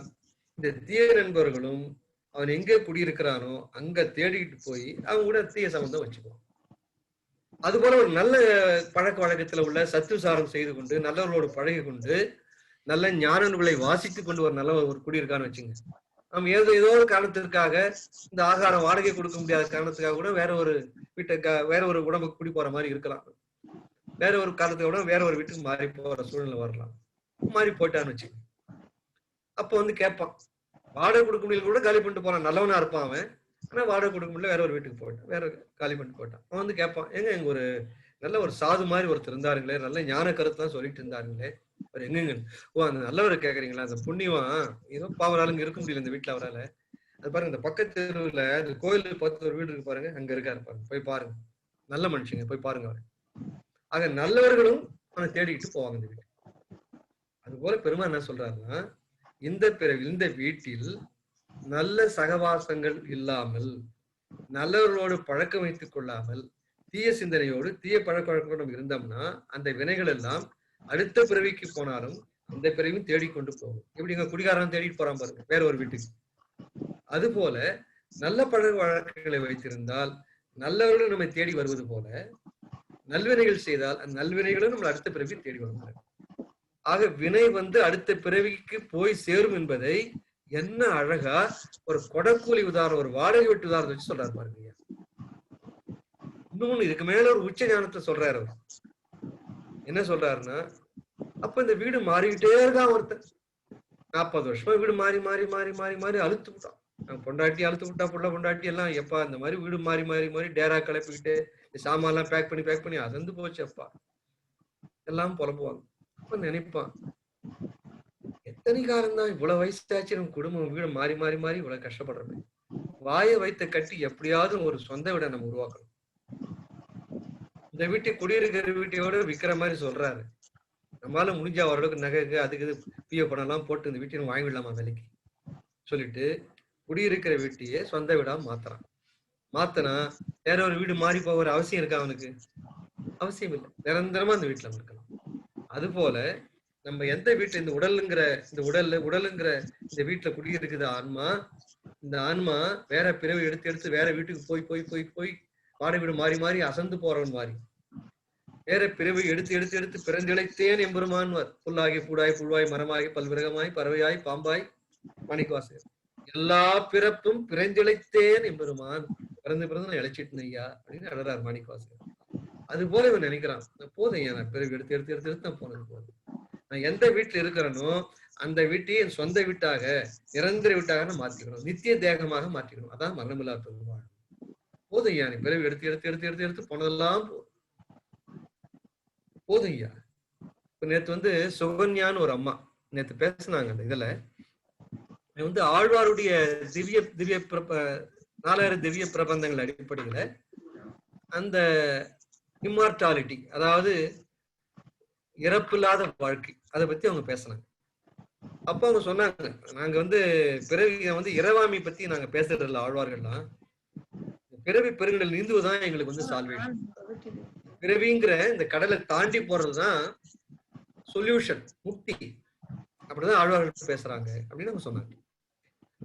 அப்போ இப்ப நானும் குப்புசாமியா வந்து பேனல் இருக்கிறோம், நாங்க மற்றவங்க எல்லாரையும் நெறிப்படுத்தி அவங்க கேள்வி எல்லாம் கேட்கற ஸ்டேஜ் நாங்க 2 பேர் இருந்ததுனால நான் ஒரு கேள்வி கேட்டேன். அந்த அம்மாவுக்கு ஒரு கேள்வி நான் சொல்லலை, ஏன்னா வந்து மறுத்து சொல்ற மாதிரி கூட இருக்காங்க. குப்புசாமியா விட கொஞ்சம் மறுத்து பேசுற மாதிரி சில கருத்துக்கெல்லாம் சொல்லி கொஞ்சம் அந்த அம்மா மனசு கொஞ்சம் புண்பட்டு. எனக்கு அது மாதிரி சொல்ல ஆர்வம் இல்லை. நான் வேற மாதிரி எப்படி சொன்னேன்னா, பிறவி பெருங்கடல் நீந்துவான்னு சொன்னது உண்மைதான் அம்மா. ஆனா நினைச்சு பாருங்க, பிறவிங்கிறத சம்சார சாகரம் சொல்லுவாங்க. குடும்பம்ங்கிறது ஒரு கடல், சாகரம்னா கடல் சமஸ்கிருதத்துல. பிறவி என்பது ஒரு கடல், இதை நீந்திதான் போறதுதான் சொல்யூஷன், முக்தின்னு ஆழ்வார் சொல்றதா சொன்னாங்க. உண்மைதான். ஒரு கடலுக்கு நீந்துதான் என்ன அர்த்தங்க? யார் அடுத்த கரைக்கு போய் சேரனாவாதான் பிறவி பெருங்கடலில் நீந்துவார், நீந்தாதார் இறைவனடி சேராதார் வள்ளுவர்.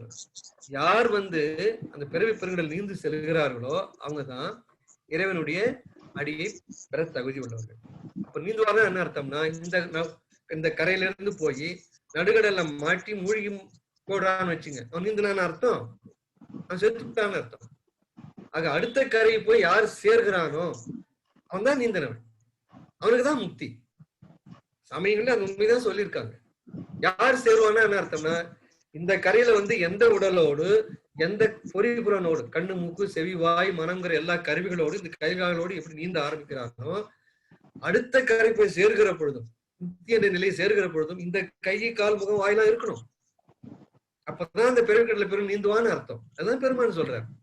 நீங்க நெருப்புக்கோ மண்ணுக்கோ இந்த கண்ணு மூக்கு செவி வாய் உடல்ல எல்லாத்தையும் விட்டுட்டீங்கன்னு சொன்னா, அழுகி போச்சுன்னா எப்படி நீந்தனீங்க? நீங்க ஒரு பாதி கடல்ல மொழி போனதான அர்த்தம். அது உடலை விட்டுட்டீங்களே, நீந்தலையே நீங்க. ஆக நம்ம வந்து சித்தருடைய சொற்கள் இல்லையா அதெல்லாம். நம்ம எந்த அளவுக்கு புரிஞ்சுட்டான்னு எனக்கு தெரியாது. ஆக அது போல ஐயா, நம்ம வந்து இந்த எந்த வீட்டுல குடியிருக்கிறோமோ அந்த வீட்டையே நித்திய தேகமாக மாற்றிக்கொள்ள வேண்டும்.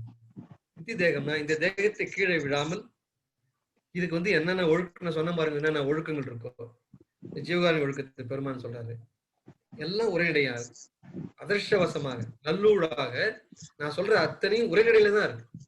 கவிதையில இருந்தா கூட நீங்க ஏதோ கொஞ்சம் பொருள் புரியலன்னு சொல்லலாம். உரைநடையில கேள்வி பதில எளிமையா சொல்றாரு ஜீவகாரணி ஒழுக்கத்துல. அது போல காலை தூங்கினதுல இருந்து இரவு படுக்கிற வரைக்கும் இந்த உடலுக்கு என்னென்ன ஒழுக்கங்கள், எதை காலை ஆகாரம்னா, மாலை ஆகாரம்னா, இரவு ஆகாரம்னா, எப்படி தூங்கணும், எப்படி பல் வளர்க்கணும், எப்படி மனசலம் கழிக்கணும், எப்படி மனைவியோட புணரணும், எப்படி மற்றவங்களோட நான் பழகணும், தூக்கத்து நேரம் தூங்கலாம், எல்லாத்தையும் அறிஞ்சிட்டு சொல்றாரு. அதுக்கு நித்திய கர்ம விதின்னு பேரு. அடுத்து இந்த கண்ணு மூக்கு செய்வாய்க்கு ஒன்னொன்னுத்துக்கு ஒழுக்கம் சொல்றாரு. இந்த கண்ணுக்கு என்ன ஒழுக்கம், மூக்குக்கு என்ன ஒழுக்கம், வாய்க்கு என்ன ஒழுக்கம், எளிமையா பின்பற்றுறதுதான். எதுவுமே பெரிய இமயமலையில போயிட்டு புகையில உட்கார்ந்து தவம் பண்ற ஒழுக்கம் எதுவும் கிடையாது. சகஜ பழக்கம் தான் சன்மார்க்கம். சமாதி பழக்கம் இல்லைங்கிறாங்க. எல்லாம் சகஜமா இருக்கிறது தான் சன்மார்க்கத்துல. ஆக இந்த இந்திரிய காரண ஒழுக்கங்கள், ஜீவகாரணி ஒழுக்கம், நித்திய கர்ம, இதுதான் இந்த கர்ம சித்திரையை விளக்குற முறை. இந்த முறையில போயிட்டு இருந்தோம்னா அந்த நம்ம குடியிருக்கிற வீட்டை நித்திய தேகமா மாற்றலாம். அதான் நேற்று 2 நாள் சிந்திச்சது. இம்மார்டாலிட்டினா இருக்கிற தேகத்தை நிலையுள்ள தேகமாக மாற்றிக்கணும். ஆக இந்த உடம்புல இல்லையா, எனக்கு அந்த மாதிரி சிம்டமே தெரியல, நான் ரொம்ப கேவலமான ஆளு, எனக்கு இல்லாத நோய் இல்லை உடம்புல, கண்ணுல நோய், வாயில நோய், வயிற்றுல நோய். பெருமாள் சொல்றாரு, எனக்கெல்லாம் மனவிலா வராதுன்னு யாரும் அதேறிப்படாதீங்க. எந்த உடம்புல மலம் இருக்கோ, எந்த உடம்புல புழு இருக்கோ, எந்த உடம்புல நோய் இருக்கோ, அந்த உடம்புதான் மனவிலாப்போட அடைய போகுதுங்கிற பெருமாள். ஒத்திய மலை பிணி புழு குரம்பை தான். குரம்பைனா ஒரு பை, பேக், கடைக்கு போற ஒரு பை தூக்கிட்டு போற மாதிரி, காய்கறி எல்லாம் வாங்கிட்டு வரமே அது மாதிரி ஒரு பை இருக்கு. காய்கறிக்கு பதிலா அந்த பையில என்ன இருக்குன்னா மனித மலம் இருக்கு, மனித நோய்கள் இருக்கு, புழு இருக்கு, உடம்புல என்னென்ன கேவலம் இருக்கோ அத்தனை கேவலம் அந்த பைக்குள்ள போட்டுருக்குங்க. இந்த பைங்கிறதா அந்த உடம்பு. இந்த உடம்புங்கிற பைக்குள்ள மலமும் நோயும் புழுவும் எல்லாம் நிறைஞ்சிருக்கு. பொத்தி பொத்தி பொத்தி உள்ள போட்டு அழுத்தி அழுத்தி அழுத்தி வச்சிருக்கு. காஃபி ஒரு பாட்டில கொட்டுறப்ப உள்ள போகலன்னு ஸ்பூனால போட்டு நல்லா போட்டு சொறி சொறி சொறி நிறைய காஃபி போட்டு கொட்டும். அதுதான் பொத்துதல் பேரு. பொத்தி பொத்தி உள்ள கூடு வர அடை அப்படின்னு. அது போல இதுக்குள்ள மலத்தையும் நோயையும் எல்லாத்தையும் உடம்புல போட்டு பொத்தி பொத்தி வச்சிருக்கு. அப்படிப்பட்ட உடம்புதான் பொத்திய மல பிணி புழு குரம்பை தான் சித்திகள் சுத்த சன்மார்க்க சேர்ப்பினார். சுத்த சன்மார்க்குங்கிறது பக்கம் நீங்க வந்தீங்கன்னா இதுல இணைந்து கொண்டீர்களானால், இந்த ஞான நெறியில் வருவீர்களே ஆனால் நித்தியமாக நிகழும் என்பது. நித்தியம்னா என்னைக்கும் அழியாம நிகழும் அந்த உடம்பு இருக்கும். ஆக நான் சொல்ற மாதிரி இப்ப பெரிய ஞான புருஷர்களுக்கோ பிறவிலேயே ஞானம் பெற்றவர்கள் மட்டும்தான் இந்த நிலை கிடைக்குன்னு நினைக்காதீங்க ஐயா. யார் மனமும் பிணியும் புழுவும் நோயும் இருந்த உடம்புல இருக்கும் அந்த நோய் நித்தியமா இருக்குங்கிற. அது ஒரு இடம் சத்தியம் பண்ண 2 இடம் சத்தியம் பண்றாரு. சத்தியம் சத்தியம் சகத்துள்ளீர்களே. புத்திய பிணி புழு குரம்பை சித்தியில் சுத்த சன்மார்க்க சேர்ப்பினால் நித்தியம் ஆகி நிகழும் என்பது சத்தியம் சத்தியம் சகத்துள்ளீர்களே. சகத்துனா உலகத்தில் இருக்கிற மக்களே, இந்த உடம்புதான், இந்த உடம்பு நோய் வருது, அந்த உடம்புதான் உங்களுக்கு நிலையா இருக்க போகுதுன்னு சொல்றாங்க. ஆக நாம் இன்று குடியிருக்கிற இந்த வீட்டை நிலையான வீடாக நாம் மாற்றிக்கணும். அப்ப அந்த வாதப்பத்தை சேர்த்தோம்னா என்ன செய்வான்னா அந்த உடம்பு நம்ம கிட்ட ஒப்படைச்சிருவோம். இப்ப வந்து யார் கண்ட்ரோல் இருக்குங்க இந்த உடம்பு? வாதப்பத்தை சேர்த்துங்கிற அந்த வீட்டுக்காரன் கண்ட்ரோல் இருக்கு. கொஞ்சம் பாருங்க, கொஞ்சம் இப்ப இந்த துணி நான் பொழுது போன வேலை இதை போடாம இருந்தேன்னா கொஞ்சம் நெஞ்சில சளி கட்டுது. அது எதுக்கு சிலேத்துங்க? தமிழ் சொல்றதா இருந்தா 5 பூதம் இருக்கு பாருங்க. நிலம், நீர், காற்று, நெருப்பு, ஆகாயம். இதுல ஆகாயத்தையும் மண்ணை விட்டுட்டீங்கன்னா மீதி 3 தான் இந்த வாதப்பத்தை சிலேத்தும். மண்ணும் இருக்காது, ஆகாயம் இல்லை. 2 எடுத்துட்டீங்கன்னா எனக்கு கீழே இருக்கிறது மண்ணு, மேல இருக்கிறது ஆகாயம். இது நடுப்புற இருக்கிறது உடம்பு அஃபெக்ட் பண்ணிட்டு. நீர் அதான் சிலேத்துன்னு சொல்றது. அடுத்தது நெருப்பு. நெருப்புங்கிறது தான் பித்தம். காற்று அதான் வாதம். ஆக இந்த நீர் நெருப்பு காற்றுங்கிறது 3 பூதம் தான் உடம்புல ஆட்டி படைக்குது நம்மள. அதுதான் வாதம் பித்தம் சிலேத்தும். இது 3ஐயும் சமன்படுத்துறது தான் நம்முடைய எல்லா முயற்சி பெருமான்னு சொல்றாரு. 3 வேளையும் வெத்தலை பாக்கு ஏன் போட சொல்றாரு பெருமானு? காலையில பாக்கு நிறைய போட சொல்லுவார். பாக்கு எப்படின்னு கேட்டீங்கன்னா, இந்த பித்தத்தை இரவு முழுவதும் சுவாசம் போயிட்டே இருக்கு, நீண்ட சுவாசம் இருக்கும் தூங்குறப்போ. சில சமயத்துல கொரட்டையா கூட வரும். அந்த நீண்ட சுவாசம் போய் போய் போய் போய் உடம்பு வந்து சூடு இருக்கும். அதை வந்து அந்த பித்தத்தை வந்து குறைக்கூடிய சக்தி இந்த பாக்குக்கு இருக்கு. அதனால்தான் காலையில வந்து வெத்தலை வந்து ரொம்ப கம்மியா, அரை வெத்தலை 3/4 வெத்தலை சுண்ணாம்பா அரிக்காபா விஷயம் லைட்டா தடவுனா போகும். ஆனா பாக்கு முழு பாக்கு இருக்கும். இது போடுறப்போ காலையில் வருகிற பித்தத்தை சரி பண்ணும். அடுத்தது மத்தியானம் வெத்தலை பாக்கு போடுறப்ப சுண்ணாம்பு கூட போட சொல்லுவார். இரவுல அது மாதிரி படுகிறப்போ வெத்தலை கூட போட சொல்லுவார். ஏன்னா அப்ப வந்து சளி உண்டாகிற குளிர்ச்சி இறங்கணும். இரவுல வந்து சளி கட்டும், வெத்தலை கூட வைக்க சொல்லுவார். வெத்தலை வந்து சளி காரணியது, சளி அழிக்கக்கூடிய தன்மை உடையது. அதான் சிலேத்துமம். ஆக ஒரு நேரம் பித்தம், மத்தியானத்துல வாதம், இரவுல வந்து சிலேத்துமம். ஆக இந்த 3 நாடியை சமன்படுத்துறதுக்கு பாருங்க வெத்தலை பாக்கு மூலமாவே சொல்றாரு.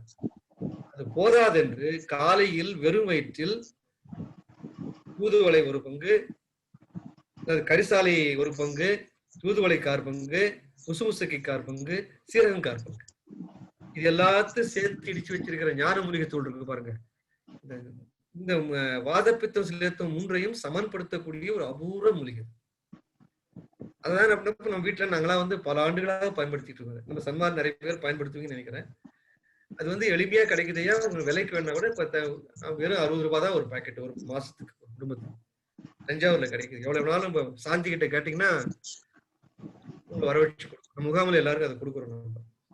ஆக அது வந்து 1 ஸ்பூன் போட்டு 1 டம்ளர் பால் 1 டம்ளர் தண்ணி ஊத்தின தண்ணி மட்டும் ஆவியாகி போகிற அளவுக்கு சுண்ட வச்சு அதை வடிகட்டி நாட்டு வெல்லம் போட்டு குடிக்கணும். வெறுவயிற்றில் குடிக்கணும்.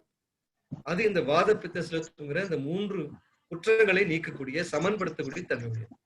அது பெருமானுடைய நோக்கம் அத்தனையும் இந்த வீட்டுக்கு சொந்தக்காரனாகிய இந்த வாதப்பித்த சிலேத்துமத்தோடு சமன்பாட்டில் இருக்கணும்.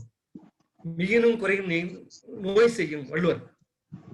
வழி முதலாயும் சொல்லுவார். வழினா காற்று சொன்னாலும் உங்களுக்கு காற்று, நெருப்பு, நீர் வழி முதலாயினா காற்றுன்னு சொல்லுகிற மற்ற மூன்றும், அதாவது இது மூன்றும் தான் மிகினும் குறையும் நோய் செய்யும். எது கூடுதோ குறைதோ நோய் வந்துடும் உடம்புங்கிற வள்ளுவர். அதான் பெருமான் சொல்றாரு. ஆகினால இது எப்போ இந்த பிரச்சனை தீரும்னா அப்பதான், இல்லைன்னா வேற தொடர்ந்துட்டே இருக்கும், பிறகு வந்துட்டே இருக்கும். பிறவி வர வர வர வர வினைகள் தொடர்ந்து கொண்டே இருக்கும். ஆக நீங்க பார்த்தது ஐயா, இந்த உடல்ல வந்து இந்த ஆன்மா குடியிருக்க வந்திருக்கு.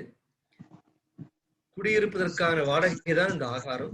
இந்த ஆகாரத்தை ஒழுங்கா கொடுக்கலன்னா வீட்டுக்கு சொந்தக்காரனாகிய வாதப்பித்த சேர்க்கின்றவர்கள் கோபப்பட்டு அல்லது மேலும் கீழே இறங்கி நோய்வாய்ப்பட்டு முதுமை வந்து இந்த உடலை மரணத்துக்கு உள்ளாக்கி ஆன்மா பிரிச்சோம்.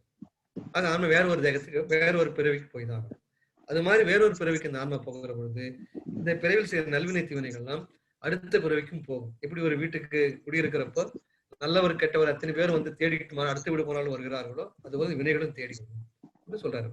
ஆக வினை தொடர்பு மறுபிறவி, இந்த இந்த இந்த பிறவி இந்த தேகத்தை வந்து மனமலா பருவமாக நித்திய தேகமாக நம்ம ஆக்கிக்கணும்ங்கிற அவ்வளவு கருத்தையும் ஒரு சிறிய குடியிருத்தல், வாடகை வீட்டில் குடியிருத்தல்ங்கிற ஒரு சின்ன ஒரு ஓமானத்தினால பெருமான் ரொம்ப அழகா விளக்கி சொல்றாரு. இந்த கருத்தோட போதும் நினைக்கிறேன் அன்னைக்கு. இல்ல ஏதாவது யாருக்காவது ஐயம் இருந்தாலும் 5 நிமிஷம் முடிச்சுடலாம்.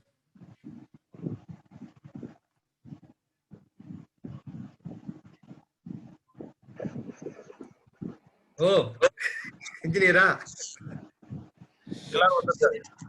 ரொம்ப மகிழ்ச்சிங்க. ஆக நம்ம வந்து இதுவரையில இது வந்து இதோட முடியுது ஐயா வேர்நிலை பாடங்கிறது. நான் அடுத்த வாரம் உங்களுக்கு அடுத்த வகுப்புக்கு முதல் நிலை பாடத்துக்கு போறப்ப நான் தொகுத்து சொல்ல போறேன். அடுத்த வாரம் இந்த உடலுக்கும் ஆன்மாவுக்கும் உயிருக்கு என்ன தொடர்பு, ஆன்மா எங்கிருந்து வந்தது என்ன நம்ம சொன்னோம். இப்ப நம்ம உடலை பத்தி மேற்கொண்டு அதிகமா சிந்திக்க போறோம். என் முதல் நிலையில இந்த உடல் எப்படி வருதுன்னு நம்ம சிந்திக்க போறோம். உடல் வரும் வழி எறியும் பெருமான் சொல்றாருல்ல. ஆக நம்ம பேசிக் டெஃபினிஷன் பார்த்துட்டோம். உடல் என்றால் என்ன, ஆன்மா என்றால் என்ன, உயிர் என்றால் என்ன. அப்புறம் அதுக்கு வந்து அடுத்தது வந்து இந்த உடலுக்கு வந்து ஆன்மா குடியிருக்க வந்திருக்குன்னா அந்த வீட்டுக்கு சொந்தக்காரர் யார், இதுக்கு வாடகை என்ன, மறுபிறவி உண்டா, அப்ப வினை தொடர்பு வினைகள் அடுத்த பிறவிக்கு வருமா, அப்ப இந்த பிறவியில இருந்து போகாம இருக்கிறது இந்த நித்திய தேகமா எப்படி ஆக்கிக்கணும்ங்கிற கருத்தெல்லாம் வந்து வேறு நிலையில நம்ம பார்த்துட்டோம். தொகுத்த அடுத்த வாரம் சிந்திக்கலாம். அடுத்து உடல் வரும் வழிகிறதை தான் நம்ம பார்க்க போறோம். முதல் நிலை முழுவதும் உடலை பத்தியா சிந்திக்க போறோம். இது வந்து பெருமான் பல இடங்கள்ல சொல்றாரு. அதை தொகுத்து நம்ம எளிமையா சிந்திக்கலாம் அடுத்த வார வகுப்புல. இதுவரையில் நம்ம சிந்திச்சுல யாருக்காவது ஐயம் இருந்தாலும் கேட்கலாம்.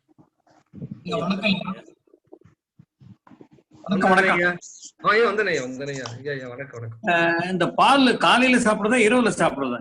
காலையில ஒரு வயிற்றுல சாப்பிடணும். அது தூங்கி எழுந்த உடனே மூலிகை பாருங்க. தூங்கி எழுந்த உடனே நான் என்ன பழக்கம் அப்படின்னா என் பெட்டுக்கு பக்கத்துலயே அந்த வெத்தலை பாக்கு போட்டி இருக்கும். சரி, நான் சும்மா ஒரு அரை வெத்தலை தான் போடுவேன். பாக்குதான் கொஞ்சம் கூட போடுவேன். அது என்னன்னா இன்னும் ஒண்ணு ஒரு சிறப்பு, இந்த பதார்த்த குண சிந்தாமணின்னு ஒரு நூல் இருக்கு. பதார்த்த குண சிந்தாமணி. அது இருந்தா பெருமாள் வந்து நிறைய கருத்துக்கள் எடுத்துடுறாரு. ரொம்ப அருமையான ஒரு நூல் ஐயா. எந்தெந்த உணவுக்கு என்னென்ன குணம் இருக்கு, என்னென்ன அதுக்கு பலன் இருக்குன்னா அந்த நூல் விளக்குது. அந்த பெருமான் வந்து ரொம்ப கருத்துக்கள் எடுக்கிறாரு. நான் பெருமான் சொல்றேன், இந்த வெத்தலை பாக்கு போடுற முறைய அந்த பதார்த்த குண சிந்தாமணி அழகா சொல்லுது ஐயா. அதுல இன்னொன்னு என்ன சொல்றாங்கன்னா, அந்த பதார்த்த குண சிந்தாமணியில வெத்தலை பாக்கு போற ஒரு முறை இருக்கு ஐயா. எடுத்த உடனே நம்ம வந்து பாக்கும் வெத்தலையும் சுண்ணாமும் தடவி வாயில போட்டு கொஞ்ச நேரம் கழிச்சுதான் பார்க்க போறோங்க. எப்பயுமே எந்த வேலையா இருந்தாலும் காலையோ மாலையோ இரவோ வெற்றிலையோட சேர்த்து பார்க்க போடக்கூடாது. பாக்க வந்து ஒரு நல்லா ஒரு ஓரளவுக்கு மின்றதுக்கு அப்புறம் அதுக்கப்புறம் இந்த பாக்க போட்டு மறந்துங்க. அது என்ன காரணம்னா, இந்த தோற்பு சக்தி இருக்கு பாருங்க பாக்கு, அது போய் நாக்கில் இருக்கிற சிறு சிறு சிறு நுண் துளைகள் இருக்கு நாக்கில், அது வழியாதான் அந்த உமிழ்நீர் வெளியில வருது. அந்த நுண் துளைகளை அடைச்சிடும் அந்த பாக்கு, அந்த குழகுழப்பு போய் தோற்பு சக்தி போய் அடைச்சிடும். நீ நூல் பார்க்கலாம், காலையில நான் வந்து தினசரி நான் பாக்குறத அந்த வெற்றிலை பாக்கு போடுறப்ப உடனே வாய் முழுவதும் அந்த உமிழ்நீர் வந்துடும். இந்த பாக்கு போட்ட உடனே சுத்தமா நின்று போடும். அதுக்கப்புறம் வர்றது ரொம்ப சிரமமாயிடும். ஏன்னா முதல்ல வர நீர் எப்பவுமே. ரெண்டாவது குறிப்பு என்னன்னா, வெற்றிலை பாக்கு போடுறப்ப வெற்றிலை சுண்ணாம்போடு பாக்கை சேர்த்து போடக்கூடாது. சுண்ணாம்பையும் வெற்றிலையும் நல்லா மென்றதுக்கு அப்புறம் பாக்க போடணும். அந்த மூன்றையும் மென்று வரக்கூடிய முதல் நீரை வெளியில துப்பிடணும். அது உள்ள முழுங்கக்கூடாது. அதுக்கப்புறம் வர நீரை மட்டும்தான் உள்ள முழுங்கணும். கடைசியா திப்பியும் வெளியில முழுங்கணும், அதையும் உள்ள முழுங்கக்கூடாது. ஆக முதல் நீரையும் திப்பியும் வெளியில முழுங்கணும். இடையில இருக்கிற நீரை மட்டும்தான் உள்ள முழுங்கணும். வெற்றிலையும் சுண்ணாம்பு போடுகிற பொழுது முதல்ல ஒரு 4-5 நல்லா மென்றதுக்கு அப்புறம் தான் அந்த பாக்கு போட்டு மெல்லணும். அதான் ஒரு விதி, ஜெனரல் விதி, பதார்த்த குணாவளி சிந்தாமணி சொல்ற ஒரு விதி. இதை வந்து நம்ம மறந்துடக்கூடாதுங்க. நான் என்ன செய்வேன், காலையில எழுந்திரிச்ச உடனே அது மாதிரி வெத்தலையை போட்டு வெளியில முழிஞ்சிட்டு, அதுக்கப்புறம் இந்த பற்பசையெல்லாம் நீக்கியாச்சுங்க. வெறும் இந்த பல்பொடி குளியெல்லாம் கூட குளியல் பொடி தான் நாங்க பயன்படுத்துவோம் வீட்டுல எல்லாருமே. அதை பல் விளக்குனதுக்கு அப்புறம் உடனே குடிக்க வேண்டியது இந்த ஞான மூலிகை தூள். தூங்கி எழுந்த உடனே இப்போ நீங்க போய் நீங்க இந்த ஒரு பாத்திரத்துல சிம்மில் வச்சுடணும், ஃபுல்லா வைக்காம சிம்மில் வச்சு இந்த இந்த பொடியை போட்டு ஒரு டம்ளர் பால்னா ஒரு ஸ்பூன் பவுடர் போட்டு ஒரு டம்ளர் தண்ணி ஊற்றி சிம்மில் வச்சு வந்துட்டீங்கன்னா நீங்க அப்புறம் வந்து இந்த வெத்தலை பாக்கு போட்டு பல் விளக்கி மலசலம் கழித்து மூஞ்சி கை கால் கண்ணு மூக்கு செவி வாய் எருவாய் கருவாய் அக்கள் கொப்புள் எல்லாம் நல்லா நீரால் தொடச்சி துணியால் நல்லா ட்ரையா தொடச்சுக்கணுங்க. தொடச்சி சிவசிந்தனையோடு ஒரு 2 நிமிஷம் 3 நிமிஷம் இருந்துட்டு அதுக்குள்ளார பாத்தீங்கன்னா அந்த பால் நல்லா கொதிச்சிருக்கும். அதை எடுத்து ஃபில்டர் பண்ணி நாட்டு வெல்லம் தான் போடணும், சக்கரை வெள்ளை சக்கரை போடக்கூடாது, நாட்டு வெல்லம் போட்டு தான் குடிக்கணும். அதை வடிகட்டி நாட்டு வெல்லம் போட்டு குடிக்கணும். இதான் என் காலை ஆகாரம். இது வந்து பெருமான் வந்து 2 டம்ளர் சொல்றாரு, ஒரு சேர்ன்னு சொல்றாரு அவரு. நம்ம வந்து முதல் ஸ்டார்ட் பண்றப்ப, ஏன்னா இது வந்து எல்லாமே இந்த உஷ்ணகாரியா அதுல பாருங்க. கரிசாலை 1 பங்கு சொல்றாரு, அது உஷ்ணம். தூதுவளை சொல்றாரு ஐயா, தூதுளை, தூணா காரி முடியுறது, தூணு காரண பெயர் சளி, தூண் முடியுறது இல்லைங்க, அதை தொலைக்கூடிய சக்தி உள்ளது. தூ என்கிற சளியை துளைக்கும் சக்தி தூ துளை. அடுத்தது முசு முசுக்கை, இருகை குரங்குன்னு வாங்குது. முசுனா குரங்கு ஐயா தமிழ்ல, இருகைனா முசு முசு, கைனா இருகை, முசு முசு கை, அந்த முசு முசு கை.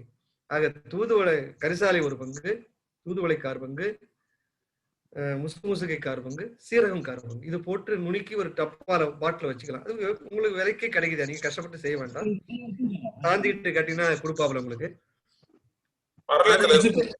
அரைலயத்துல இருக்குயா, நீங்க வாங்கிக்கலாங்க. ஆக இதை போட்டு காய்ச்சியா, அதுதான் காலை வந்து முதல் வயிற்றுல போனேன். அது போய் கொஞ்ச நாள் சாப்பிட்டு பாருங்கய்யா, கண்ணொளி பிரகாசிக்குங்கிறாரு. அந்த மனசு அலையுது பாருங்க, அங்கங்க அந்த அலைச்சல்லாம் இருக்காது. அந்த உடம்பே வந்து ஏன் உங்களுக்கு முகம் கண்ணு பார்வை எல்லாம் மாறிடும். அந்த வாதப்பித்த சிலத்துலாம் கண்ட்ரோல் இருக்கும். அதுக்கு முன்னெல்லாம் ஒரு மாசத்துக்கு 2 தடவை 3 தடவை நோய் வர மாதிரி ஒரு ப்ராப்ளம் இருக்குன்னா கண்டிப்பா 1 தடவை 2 தடவை குறைஞ்சிருவீங்க. அது குறைஞ்சிக்கிட்டே ஒரு நாள் அடைவில் அந்த வாதப்பித்த சிலத்துக்கு சமன்படுத்துறதுக்கு அவ்வளவு சக்தி இருக்குங்க. எல்லாம் காலை வெறும் ஆகாரம் தான் சாப்பிடணும், வெறும் வயிற்று தான் சாப்பிடணும். அதுக்கப்புறம் வந்து ஒரு பணிக்கு போறாங்க, ரொம்ப பசி தோன்றுனா சிரமமா இருக்குன்னா ஆவியில் வந்த உணவு சாப்பிடலாம். 1 இட்லி 2 இட்லி 3 இட்லி அவங்களுடைய உடலுக்கு வயதுக்கு தகுந்த மாதிரி சாப்பிடலாம். பெருமான் சொல்றது காலை ஆகாரம் திரவம் தான், திட ஆகாரம் சொல்லல பெருமான். ஆனா இன்ற காலத்துல வந்து இப்ப வயல்ல போய் வேலை செய்யறாங்க. இப்போ குமாரவேல் மாதிரி இருக்கிறவங்க, செல்வநாய் மாதிரி இருக்கிறவங்க 10 அடி ஏறி இறங்குறாங்க. நம்ம இவர் இருக்காரு, இன்ஜினியர் இருக்காரு செந்தில், கடுமையா மூளையால உழைக்க வேண்டியிருக்கு. அவருக்கெல்லாம் பெரிய பெரிய ப்ராஜெக்ட் பண்றாரு. அது போல எனர்ஜி நிறைய செலவாகுது. ஏன்னா பெருமான் ஒரு கருத்து சொல்றாரு, அவர் வந்து காலை ஆகாரம் திரவ ஆகாரம் சொன்னாலும் கூட எந்த நேரமும் பசியோடு இருக்கக்கூடாதுங்கிறாரு. பசியே தெரியவிடாங்கிறார் பெருமான். அதனால வந்து நான் வள்ளலாரை பின்பற்றும் பேரொழின்னு சொல்லிட்டு பசி தோன்றி உடம்பு வருந்த கூடாதுங்கிறார் பெருமான். அதையும் மனசுல வச்சுக்கொள்றீங்க. அதனால வந்து இந்த பொய் பசிங்கிறது மனசுல இடம் கொடுக்காம இந்த காலை ஆகாரம் ரொம்ப கொஞ்சம் உடல் அசதியா தெரியுதுன்னா இலகுவா 1 இட்லி 2 இட்லி எண்ணெய்கள் சேர்க்காம நல்லா பூரி போட்டு ஒரு 6 பூரி எல்லாம் காலில் அடிக்கூடாது. ஒரு ஆவில வெந்த இட்லி இதை 2 சாப்பிடலாம். தேவையில்லை எனக்கு இந்த திரவாகாரம் இவரெல்லாம் எனக்கு தெரிஞ்சு குமாரவேல்லாம் இந்த திரவாகத்தை தான் அவர் ஆலைக்கு போட்டுக்காரு பல வருஷமா, 3 4 வருஷம் 5 வருஷமா. நான் காலையில பழம் சாப்பிட்டு இருக்கேன். ஓ ரொம்ப அருமை. இப்ப திரவாகாரம் சாப்பிடுறது இல்லையா நீங்க? சாப்பிடுறது இல்ல. அடாடா பாருங்க எவ்வளவு சன்மார்க்கம், ரொம்ப கிட்ட காஃபி டீ சாப்பிடுறது இல்ல, இந்த பழம் காலையில சாப்பிட்டுட்டு இருக்கேன். அருமை சார், ரொம்ப சிறப்பு. நீங்க ரொம்ப சன்மார்க்கம் கிட்ட வந்துட்டீங்க. அந்த மூலிகை பால் காலைல சாப்பிட்டு பாருங்க ஒரு 6 6:30 மணிக்கெல்லாம். ஏன்னா நான் பெரும்பாலும் சன்மார்ல இருக்கிறவங்க யாரும் காஃபி எல்லாம் குடிக்க மாட்டாங்க ஐயா. அதனால எங்களுக்கு எல்லாம் வந்து காலமை உணவு பானகமே இதான் ஐயா. மற்ற நேரத்துல நாங்க பானம் குடிக்கிறது சுக்கு காஃபி குடிப்போம், சுக்கு நீர் குடிப்போம். சாப்பிட்டுட்டு இருக்கேன். இப்ப காலையிலயும் சாப்பிடணும். ஆமா, காலையிலேயே சாப்பிடணும். இரவு சாப்பிடலாம், தப்பு. ஏன்னா 2 வேளையும் சாப்பிட சொல்றாரு பெருமானு. இந்த காலையில சாப்பிட சிறப்பையா அந்த பித்தத்தை கட்டுப்படுத்துற சக்தி அதிகம் இருக்கு காலையில சாப்பிடுறது. என்னன்னா இன்னொரு குறிப்பு, இந்த காலை வெயில்ல உடம்பு படாம பாத்துக்கணும். மேல துணி கிணி போத்துக்கிட்டு அப்படியே போக்க, நீ கழனிக்கு போட்டு வாக்கிங் போட்டுருக்குன்னா நல்ல ஃபுல் ஹேண்ட் ஷர்ட் மாதிரி போட்டுக்கிட்டு பேர் பாடியோட போக கூடாது. இப்ப நீ போட்டுக்கிற மாதிரி போத்திட்டு போலாம். ஏன்னா வந்து காலையில வந்துதான் அந்த இன்ஃப்ராரெட் ரேஸ் அதிகம், சக்தி அதிகம் சூரிய ஒளியில. அது இந்த உடம்புல படுறது கெடுதிங்கிறார் பெருமான். டி வைட்டமின் இருந்தாலும் கூட 9 மணி 10 மணிக்கு மேல வெயில் படலாம் ஐயா. அந்த காலை வெயில் மட்டும் கொஞ்சம் படாம இருக்குன்னா அந்த உடம்பு கொஞ்சம் போத்தி வச்சுக்கணுங்கிறாங்க. ஏன்னா அந்த பித்தம் வந்து அதிகமா இருக்கிறதுனால அந்த நேரத்துல காலையில பித்தம் நிறைய காலை இஞ்சி கடும்பகலில் சுக்கு மாரியல் கடுக்காய்ன்னு சொன்னாங்க இல்லையா, காலையில இஞ்சி சாப்பிட கூட இந்த பித்தத்தை குறைக்கிறதுக்காக. அப்ப அந்த பிரஷிங் எப்ப ஸ்டார்ட் பண்றது? வெத்தலை பாக்கு போட்டதுக்கு அப்புறம் பெருமாள் சொல்றது வந்து ஐயா வெத்தலை பாக்கு போட்டுதான் பிரஷிங் சொல்றாரு. அப்படியே அந்த ஆர்டர்ல சொல்லிட்டு போறாரு. அது என்ன ஒரே ஒரு குறிப்புனா ஐயா, நான் அப்படிதான் பண்ணிட்டு இருக்கிறேன். மொத்தம் வெத்தலை பாக்கு போட்டு வெளியில முடிச்சிட்டு அப்புறம் தான் நான் பிரஷ் பண்றேன்.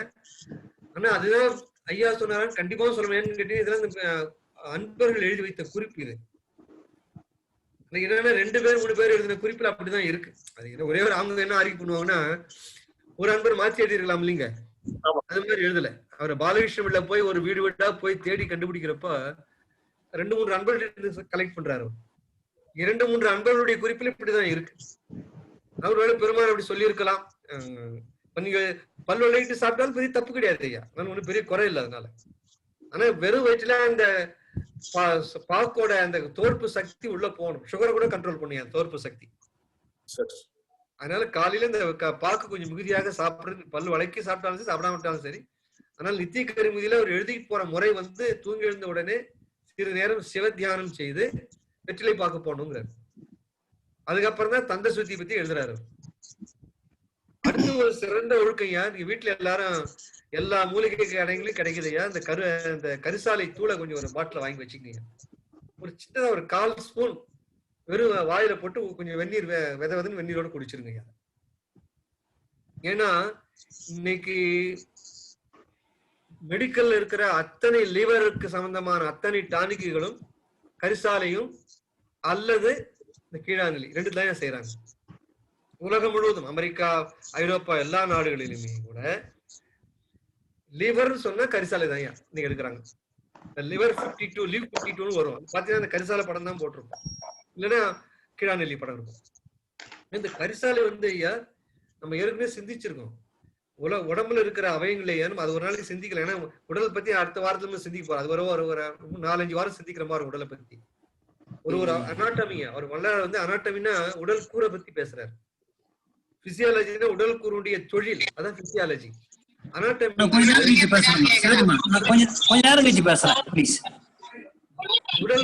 அனாட்டமிங்கிறது உடல் கூறு. உடலுக்குள்ள என்னென்ன அமைப்புகள் கூறுகள் இருக்கு, என்னென்ன பகுதிகள் இருக்கு, அதை வந்து வல்லார் வந்து ரொம்ப பறக்க பேசுறாரு. நம்ம அதெல்லாம் சிந்திக்க போறோம் முதல் நிலையில. அந்த உடலை பத்தி சிந்திக்க போறோம். அந்த உடலை பத்தி சிந்திக்கிறப்பையா இந்த கல்லீரல் இருக்கு பாருங்க, லிவர், மற்ற எதுக்குமே இல்லாத ஒரு ஃபங்க்ஷன் 500 ஃபங்க்ஷன் பண்ணுது அந்த கல்லீரல். 500 வகையான செயல்களை செய்யறது இந்த கல்லீரல். உடலுடைய இதயத்தை காட்டிலும் அதிக முக்கியத்துவம் வாய்ந்த ஒரு உறுப்பு இந்த கல்லீரல். அதான் பெருமான் வந்து இந்த கரிசாலை ஏன் அப்படி சொல்லாருன்னு ஐயா, நீ வந்து பலகாலம் யோகிகளிடத்திலும் ஞானிகளிடத்திலும் ஞானி யோகிகிட்ட போய் சித்தருடைய இடத்துல போய் பலகாலம் நீங்க தொண்டு செய்தாலும் கூட உங்களுக்கு தெரிவிக்க மாட்டார்கள் கரிசாலை பத்தி. நான் ஏன் எடுத்து உரைத்தேன்னா பரம கருணாநிதி நாடு கருணைத்தால் எடுத்து உரைத்தேன்ங்கிற கருணையினால் உங்களுக்கு நான் சொல்றேன். யோகி கிட்டையும் ஞானி கிட்டையும் போய் பலகாலம் நீங்க தொண்டு செய்த அவன் வேஷத்தை வச்சு போட்டு அவன் வீடை கழுவி விட்டு அவன் சாப்பாடு கொடுத்து அவன் படுக்கிற விசிறிலாம் விட்டு பல தொண்டு நீ செய்தாலும் கூட அவன் மறைவா சாப்பிட்டுருவான் அந்த கரிசாலைய. சிஷியனுக்கு தெரியாம உங்களுக்கு தெரிவிக்க மாட்டாங்க. நான் உங்களுக்கு தெரிவிக்கிறேன் கருணையினால. எவ்வித தந்திரத்தாலாவது இந்த கரிசாலை நீங்க சாப்பிடணுங்கிற. ஏன்னா அந்த உடம்புல இந்த லிவர் வந்து 500 ஃபங்க்ஷனை பண்ணுது. அந்த கல்லீரலை காப்பாற்றக்கூடிய ஒரே யோகிதை உள்ள ஒரு மூலிகை இந்த கரிசாலை.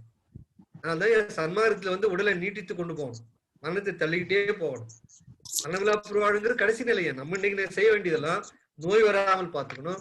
உடலை நீட்டிச்சே போனோம்னா இந்த கரிசாலை தூளை கண்டிப்பாக சாப்பிடணும். இடிமினி விழுந்தாலும் சரி, மின்னல் வந்தாலும் சரி, மழை வந்தாலும் சரி, உடம்புல உயிர் இருக்கிற வரையில் காலையில் கரிசாலை சும்மா ஒரு சின்ன சிட்டிகை, ஒரு சிட்டிகை சாப்பிட்டா போதுங்க. அது உப்பு தோற்பு புளிப்பு கசப்பு எதுவும் கிடையாது அந்த தூளுக்கு. அது கடையில கிடைக்குது ஐயா. நீ ஞான மூலிகை தூள் கிடைக்கிற கடையிலே இருக்கு. சாந்தி கிட்ட சொன்னா ஏற்பாடு பண்ணி கொடுப்பாங்க. 60 ரூபாய் ஒரு பாக்கெட், அவ்வளவுதான். 60 ரூபாய் கொடுத்து ஒரு பாக்கெட் வாங்கி வச்சுட்டு ஒரு கண்ணாடி பாட்டில் பிளாஸ்டிக் டப்பா வச்சுட்டீங்கன்னா ஒரு சிட்டிகை எடுத்து வாயில போட்டு வெதன்னு வெந்நீர் கூட்டி உள்ள முழுகிடணும், அவ்வளவுதான் ஐயா. சாப்பிட்டு பாருங்க, கண்ணொளி பிரகாசிக்குங்கிறார் பெருமான்.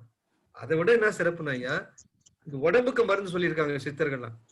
பெருமான் சொல்றாரு கரணங்கள் ஒழிவுங்கிறார். கரணம்னா மனம். மனம்ங்கிறது உடம்பு சம்பந்தப்பட்டது இல்லையா? மனம் வேற, உடம்பு வேற. மனம் ஒழியுங்கிறாரு ஐயா. மனதுக்கு ஒரு மருந்துன்னா அது கரிசாலை. கரிசாலை சாப்பிட்டுங்க, அந்த சக்தியை நீங்க பார்க்கலாம். அதனால ரெண்டு இப்ப வந்து சன்மார்க்கங்கள்னா இதெல்லாம் வந்து நான் சொன்ன பாருங்க, திரையில கீழே வந்து கரும்பச்சை திரையை நீக்கிட்டீங்கன்னா நட்புரிஞ்ச ஆண்டவர் வள்ளல் பெருமான் எழுந்துகிற பொழுது உங்களுக்கு நேராக சன்மார்க்க அனுபவத்தை கொடுப்பாரு சொல்றாரு பெருமானு. அந்த கரும்பச்சை திரை நீக்கிறதுக்கு இதெல்லாம் சாதனை ஐயா. இந்த காலையில இந்த ஞான மூலிகை தூளை வந்து பால்ல போட்டு குடிக்கிறது, இந்த காலை மாலை இரவு 3 வேளை வெற்றிலை பாக்கு போடுதல், மலசலங்களை வந்து அறவிடணுங்கிறார் பெருமான். அதனால பின்னால செஞ்சுக்கலாம். இந்த ஒரு சிட்டிக்கு வந்து கரிசாலை சாப்பிடணும். ஐயா 2 சந்தேகங்களை கேக்குறேங்க ஐயா. சொல்லுங்க ஐயா. இந்த பாக்கு சொன்னீங்க, அது வந்து இப்ப 2-3 விதமான பாக்கு வருது. தோர் பாக்கு வருது, களிப்பாக்கு வருது. இந்த நம்ம இந்த பாக்கெட்ல இந்த அஜந்தா அது இதெல்லாம் போட்டு இந்த இனிப்புகள் எல்லாம் ஏற்படுத்தி கொடுக்குறாங்களா, அதே மாதிரி சாப்பிடுறதுக்கு தவறா வெறும் பாக்கு மட்டும் சாப்பிடணுங்களா? நல்ல கேள்வி ஐயா. கண்டிப்பா. 2வது கேள்வி, கரிசாலை ஞாபகம் வச்சுக்க, 2வது ஞாபகம் வச்சுக்க சொல்லிடுறேன் ஐயா, ஏன்னா மற்றவங்களுக்கு தெளிவா இருக்கட்டும். கண்டிப்பாக களிப்பாக்க சாப்பிடணும். நீங்க சொல்ற மாதிரி இந்த மண் பாக்கு மஞ்சளா இருக்கும், அதெல்லாம் சாப்பிடக்கூடாது. பெருமான் சொல்றது களிப்பாக்கு தான் சொல்றாரு.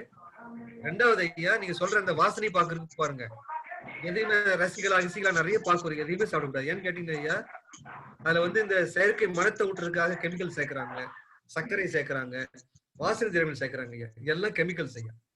அதனால பியூர் களிப்பாக்கு தான் நம்ம சாப்பிடணும். கண்ணங்கரையில் இருக்கு பாருங்க, கொஞ்சம் ஹார்டா கூட இருக்கும். அது வேணா நீங்க வாங்கி சுத்தியால உடைச்சு சின்ன சின்ன பீஸா வச்சுக்கலாம். ஏன்னா அவ்வளவு பெரிய பார்க்க பல்லால கடிச்ச பல்லு உடையலாம் சமயத்துல. சுத்தியால உடைச்சு 5-6 தூளா வச்சுக்கலாம். ஆக கருமையாக கூடிய களிப்பாக்கு மட்டும்தான், வேற எந்த விதம் பாக்கு பயன்படுத்தக்கூடாது. சொல்லி அடுத்த கேள்வி கேளுங்க.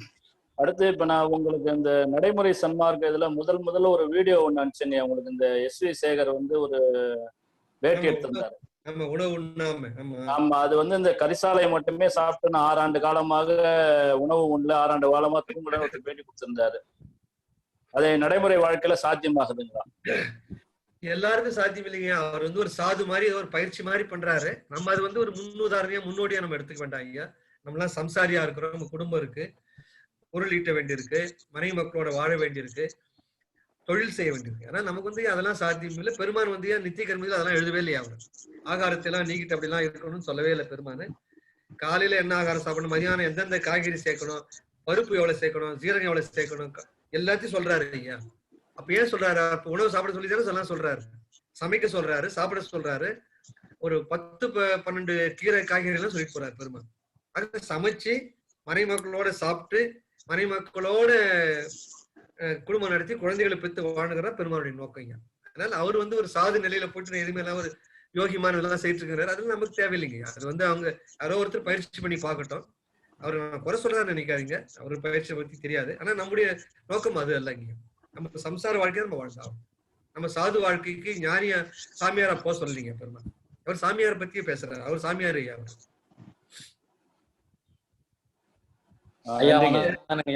நன்றி ஐயா. வேற ஏதாவது கேள்வி இருக்குங்களா? சொல்லுங்க ஐயா. ஐயா வந்தானங்க ஐயா. வந்தேன் ஐயா. ஐயா சொல்லுங்க ஐயா. நீங்க 21/12/2014 எடுத்த குறிப்பு அப்படியே எப்ப டெல்லியில எடுத்ததா? டெல்லி பாருங்க அப்படியே வச்சிருக்கீங்க நோட்புக்ல. ஆமாங்கய்யா, இன்னைக்கு நீங்க பேசும்போது அந்த குறிப்பை அப்படியே எடுத்து பாத்துக்கிட்டே இருந்தேங்கய்யா. அப்படியே அச்சு பிரலாபமா சொல்லிட்டு இருக்கீங்க. ரைட் ஐயா.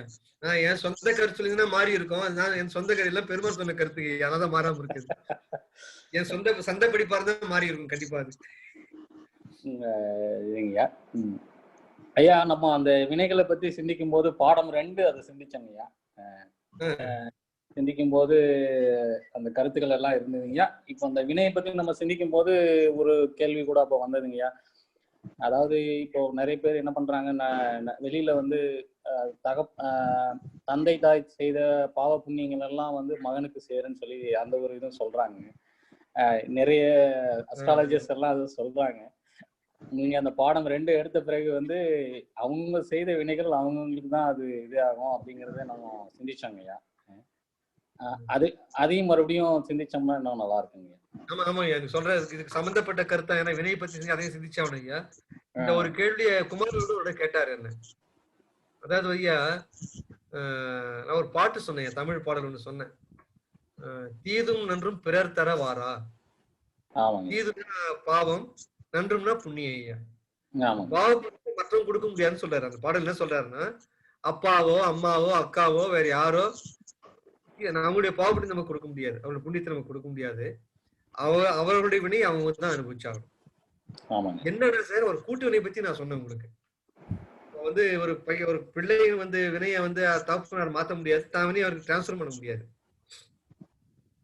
என்னன்னா, இப்படி ஒரு துன்பம் செய்யற ஒரு நல்ல தீவழியில போற ஒரு பிள்ளைனால ஒரு தந்தைக்கு ஒரு துன்பம் உண்டாக ஒரு சூழல் இருக்கலாம், ஒரு தாய்க்கு துன்பம் உண்டாக சூழல் இருக்கலாம். அப்போ வந்து இந்த பிள்ளையோட அந்த வினைகள் வந்து தாய் தப்புன்னு அஃபெக்ட் பண்ணுது பாருங்க. அது வினை போனது அர்த்தம் இல்ல. அவர்கள் செய்த வினை எப்படி இருக்குன்னா, ஊழ்வினை எப்படி இருந்திருக்கும்னா, இப்படி ஒரு பிள்ளையை பெற்று அந்த பிள்ளைனால துன்பம் வரக்கூடிய சூழல் இருந்திருக்கலாம். நல்வினையின் காரணமாக மனித பிறப்பை பெற்ற ஒரு தாய் தந்தையர், அதுக்கே ஒரு நல்வினை இருந்திருக்கணும், ஏன்னா மனித பிறப்பு வந்திருக்காது. நல்வினையின் காரணமாக ஒரு மனித பிறப்பை பெற்ற ஒரு தாய் தந்தையர் அந்த நல்வினையை அனுபவித்துக் கொண்டு இருக்கிற பொழுதே போன பிறகு சில தீவிரம் செய்திருப்பாங்க இல்லைங்க, தீவிரையும் செய்திருப்பாங்க, அதையும் சேர்த்து அனுபவிச்சாகணும். அதுக்காக தான் என்ன செய்வாங்கன்னா, மனித பிறப்பு பெற்றாலும் கூட ஒரு பிள்ளையின் மூலமாக சில துன்பங்கள் வர வேண்டி இருக்கலாம். அதான் அந்த கூட்டு வினைங்க. அப்ப என்ன செய்யறாங்கன்னா, துன்பம் செய்யக்கூடிய ஒரு பிள்ளை, அவனுக்கு ஒரு வினை இருக்கு, அதுக்காக அவங்க மனித பிறகு துன்பங்களை அனுபவிச்சுட்டு இருக்கான், தீயதை செய்துட்டு இருக்கான். இவங்க வந்து ஒரு நல்வினை பெற்று மனித தெய்வத்தை பெற்றுக்கிறாங்க, ஆனா பிள்ளை மூலமா துன்பம் வரணும். இந்த ரெண்டாமே ஒன்னா சேர்த்து தகப்பன் பிள்ளையா அனுப்பிச்சு விடுவாங்க குடும்பத்துல. இது கூட்டு வினைன்னு பேரு ஐயா. இப்படிதான் வினைகள் வந்து ஒண்ணு பரிமாற்றமாகுமே தவிர, ஆனால் அந்தந்த ஆன்மாக்கள் செய்த வினை தான் அந்தந்த ஆன்மாக்கள் தான் அப்போ வேற ஒருத்தருக்கு டிரான்ஸ்பர் பண்ண முடியாது, ரைட் ஆஃபும் பண்ண முடியாது. ரைட் ஆஃப் பண்ணலாம், ஜீவகாலித்தால் முடியுங்கிறார் பெருமாள். உயிர் இறக்கத்தால் மட்டும்தான் ஊழ்வினை வெல்ல முடியுங்கிறாரு. இது வரைக்கும் நம்முடைய சைவ சமயங்கள் வைஷ்ணவ சமயங்கள் எதுலையுமே வினையை வெல்ல முடியும்னு சொல்றாங்க. ஊழையும் உப்பக்கம் காண்பார்னு சொல்லுவார் வள்ளுவர். அதை தாழாத உஞ்சற்றுவோர் யார் வந்து அந்த உஞ்சற்றுதல்னா ஐயா வலிய முயற்சி, அதுதான் என் ஜீவகாலி ஒழுக்கம். இந்த பிறையனுடைய பயனை துய்ப்பதற்காக வலிந்து இந்த தேகவனுடைய நோக்கம் என்ன என்று புரிந்து அந்த ஞான நெறியில எடுக்கிற முயற்சி தான் அந்த வலிய முயற்சித்தல். அப்படி சேர்ந்துதான் வினை வெல்ல முடியுமே தவிர, நம்மை போன்ற சாதாரண ஆன்மாக்களுக்கு வினை வெல்ல முடியாது. வினைகள் தொடர்ந்துகிட்டே தான் இருக்கும். ஆக நம்முடைய இன்னொரு வினையை இன்னொருத்தர் அனுபவிக்க முடியாது, கொடுக்கவும் முடியாது. இதுவும் நன்றும் பிறர் தர வாரா. இதை மனசுல நம்ம பதிவு வச்சுக்கணும்.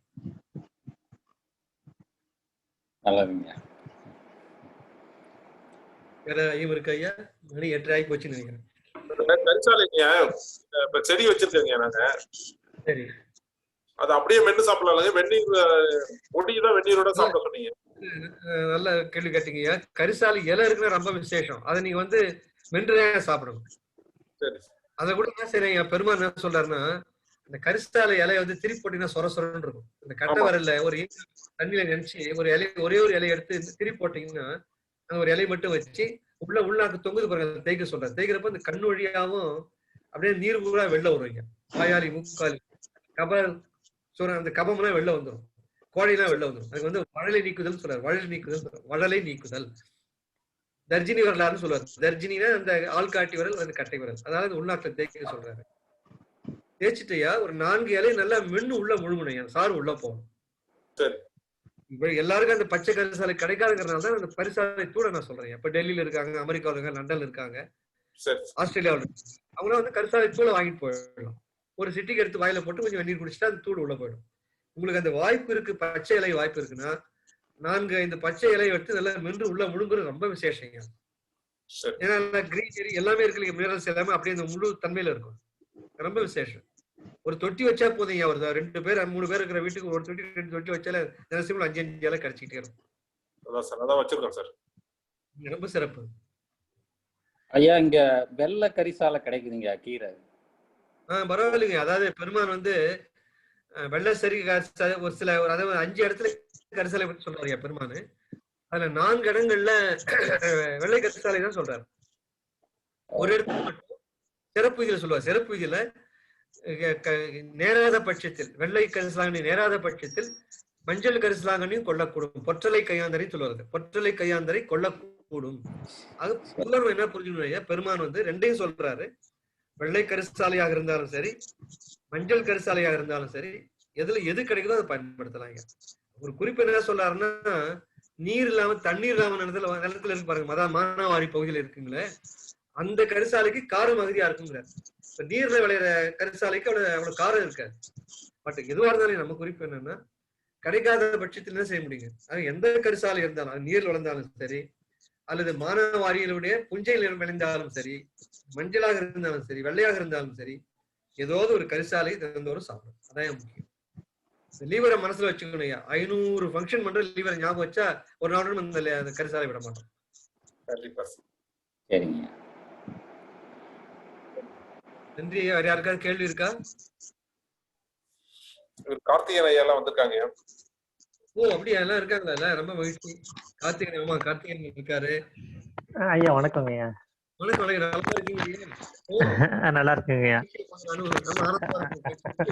வணக்கங்க ஐயா. கௌரிசங்கர் இருக்காரு. வானதி போயிட்டாங்க. வானதி இருக்காங்களே? ஐயா ஒரே ஒரு சின்ன டவுட்டுங்க. இப்ப இங்க வந்துங்க பெங்களூர் எல்லாம் பொறுத்த வரைக்கும் இப்ப இந்த பால்லாம் இந்த பேக்கெட் பாலுங்க, அங்க ஆவின் எப்படியும் இங்க நந்தினி பால் தாங்க கிடைக்குது. இப்போ அந்த கரிசாலை நம்ம பயன்படுத்தும் போது அந்த அந்த பாலை நம்ம பயன்படுத்தலாங்களா? அதாவது ஐயா, இதுல நான் இதை பத்தி ரொம்ப விரிவா சிந்திச்சு நடைமுறை சன்மார்க்கத்துல பெரும்பாலும் சொல்றது வந்து பசும்பால் தான் சொல்றாரு. நம்பர் 1. அந்த பசும்பாலையும் அவரு வாழ்ந்த காலத்துல நாட்டு மாடு மட்டும்தான் இருந்தது. இப்ப வந்து எல்லாம் ஜெர்சி மாடு தான். அன்னைக்கு